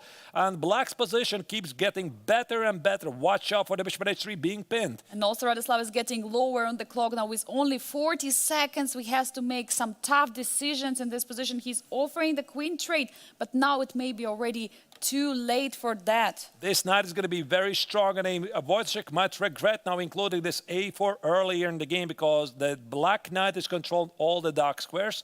So queen h6, does black want to play king e8, king d7, king c8, and bring the other rook to g8? I think this is what he wants. He keeps the tension alive. Also, watch out for the knight h5 threat to give a fork. Meanwhile, a huge development in the game of Daniel Darda against Machun. Machun won. There was a big blunder, or he won on the clock. Situation not clear, but the result is clear. Machun has won. He still has chances to qualify for the finals. And what do we have from the game of David Navarra and Rinat Jumabayev? Still balance. It might finish in a draw. If it finishes in the draw, it means bye-bye to Machun, and it's going to be Jumabayev and Navarra who are qualifying. I love it. I love it that they're fighting it out, because they could have agreed to a draw and that's it. They would have made it, but they're still fighting it out. And here you can see Volodar is striking back. He has now amazing position. White's position is becoming worse by the second. Now Black is coming all the far. He's winning the exchange. He's going to make it. Oh my God, you have to give up the exchange because there is 92. Ooh, we see it on the board. I think Murzin is going to make it. He has 30 seconds versus Wojciech's 11. What a huge miss for Wojciech. I mean, this F4, F5, he should have done that. He had all the cards. Everything was at his favor. And now he's in a losing position here. And Murzin, I think he's going to make it. He has also more time on the clock, 25 seconds. Will Polish Grandmaster be able to stabilize this position? I love how Black slowly improves the position. This King G7, King F6. I mean, not really rushing with things. Textbook position. Now, the Rook and F4 for White is not doing anything. Rook B2, and I think White's Queen's head is going to fall apart. Just trying to squeeze the victory, convert the position with being up in exchange here. I mean, this is something what Volodar can do. And Rook is trapped, and here Oh White my tries the God. final shot. There go, he resides, and Murzin makes it to top 4. And Murzin, of course, is all smiles. At the same time, the draw was agreed in the game of David Navarra against Rinat Jumabayev. So both of the players are going in for the finals. Arturs, what a final round we had, was absolutely incredible. Absolutely crazy. But of course, I mean, still the action continues from the other games. So we are going to definitely come back with a clarification who did make it to Final Four. Here we have the game of Frederick Svan against Vladimir Fedoseev. Now, these are the games that might matter for the overall ranking. Still have some important points to pick, but Fedoseev wins on time. Ooh, what happened? Yes. He won on time. He won on time. What a game. Of course, this game was not important for the overall rankings because Vladimir Fedoseev has already a long time ago got the tickets to the finals and Frederick Svane was eliminated. But what were the results of the final round? Let's check them, and here they are. So in the final round, Frederick Svane lost against Vladimir Fedoseev. I think it was on time. Salek Salem won a pretty important victory against Aravind and Radoslav Wojciech. I think this is the game he's going to remember for quite some time because he had everything under control. He had more time on the clock, and everything started with this F4, F5 push, giving Volodar a chance to strike back, and he did. He did it, absolutely. I mean, what an incredible run. For the challengers, it was a draw between David Navarra against Rinat Jumabayev, but it was not a short draw. As we were discussing, the players might have agreed on the draw in the opening because that would qualify both of them in the finals, but they played it out till the end game. Meanwhile, the leader, Nicolas Theodorou, is extending his lead with the win over the second place, Aram Hakoben, and Machun managed to score a nice win against Daniel Darda. There was a huge blunder in that game. Well, Angelika, I think it passed very quickly. It feels like it was from the start to finish, in one breath. Basically, I mean, it feels like we had round one an hour ago, just now, and now the tournament already is finished, and that's usually the pace of a BLITZ event. What a finale. I do agree, Arturs. I mean, I couldn't believe what is going on. I mean, everything was written according to the script. I mean, we had this tension till the final round. I mean, in the boss, masters and the challenges. I recall last year where Salek Salem was beating everyone in the BLITZ and he was eliminating players because he was extending his lead. But here now we have completely different situation. Everyone had the chance for this final two spots, third and the fourth place, and two final places would be eliminated. All right, and while we are waiting for the final confirmation for the final results, because we don't want to announce anything wrong, so dear viewers, we're going to make a very, very short break. So stay tuned. We're coming back in a minute to wrap up the coverage of this amazing BLITZ tournament from the 58th BIL Chess Festival. Stay tuned.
And once again, we are live from the 58th International Biel Chess Festival, the BLITZ event, to make sure who qualifies for the final four stage of the GMT Masters and Challengers is officially over. And now we can bring to you the current results of the final round and the standings, and here they are. So Saleh Salem, after the BLITZ tournament, leads the event with 23 points. Vladimir Fedoseev has the same amount of points, but Saleh has a better tiebreaker. In the meantime, Arvind has 21.5 points. But the most important news is Volodar Murzin beating Radoslav Wojtaszek in the final round and thus qualifying for the top four. And meanwhile, in the challengers, we still have Nicolas Teodoro leading. They went with 26.5 points, 2.5 points in front of Aram Hakobian, for whom the BLITZ tournament was also very nice event. Meanwhile, we have so many players behind. Rinat Jumabayev with 15.5 points, together with David Navarra with the same score, still qualifying for the final, because look at this, Arturs. Nicolas Teodoro has 26.5 points, and if we count to the David Navarra, it's 11-point difference. And if it was 12-point difference, then the player would not qualify, but not in this case. Here we have top four players qualifying. Machun, of course, it's very sad result. He won against Daniel Darda, but anyway, it didn't work out for him to qualify for the finals.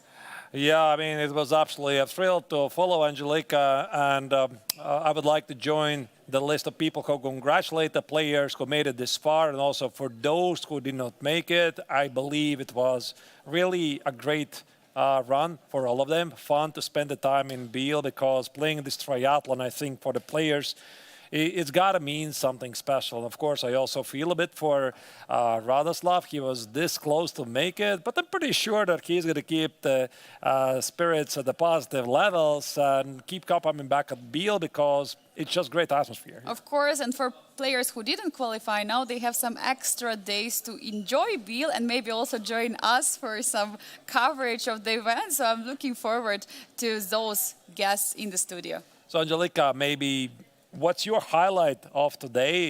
If I would ask you to pinpoint what sticks in your memory from this BLITZ tournament? I mean, absolutely the game of Radoslav Wojtaszek against Volodar Murzin. Radoslav could have tried to play safe to get the draw and to go through, but unfortunately for him, I mean, he pushed forward, and that game just turned around in a pure nightmare for the Polish Grandmaster. That was a true highlight, how Volodar Murzin managed to keep himself for the finals. I mean, we couldn't have scripted this, right? Because there were some critical clutch matchups in the final round, and we even had the difficulty to choose what's going to happen. And also, of course, the game we didn't get to follow too much. Jumabayev against David Navarra finished in a draw, allowing both players to qualify for the final stage.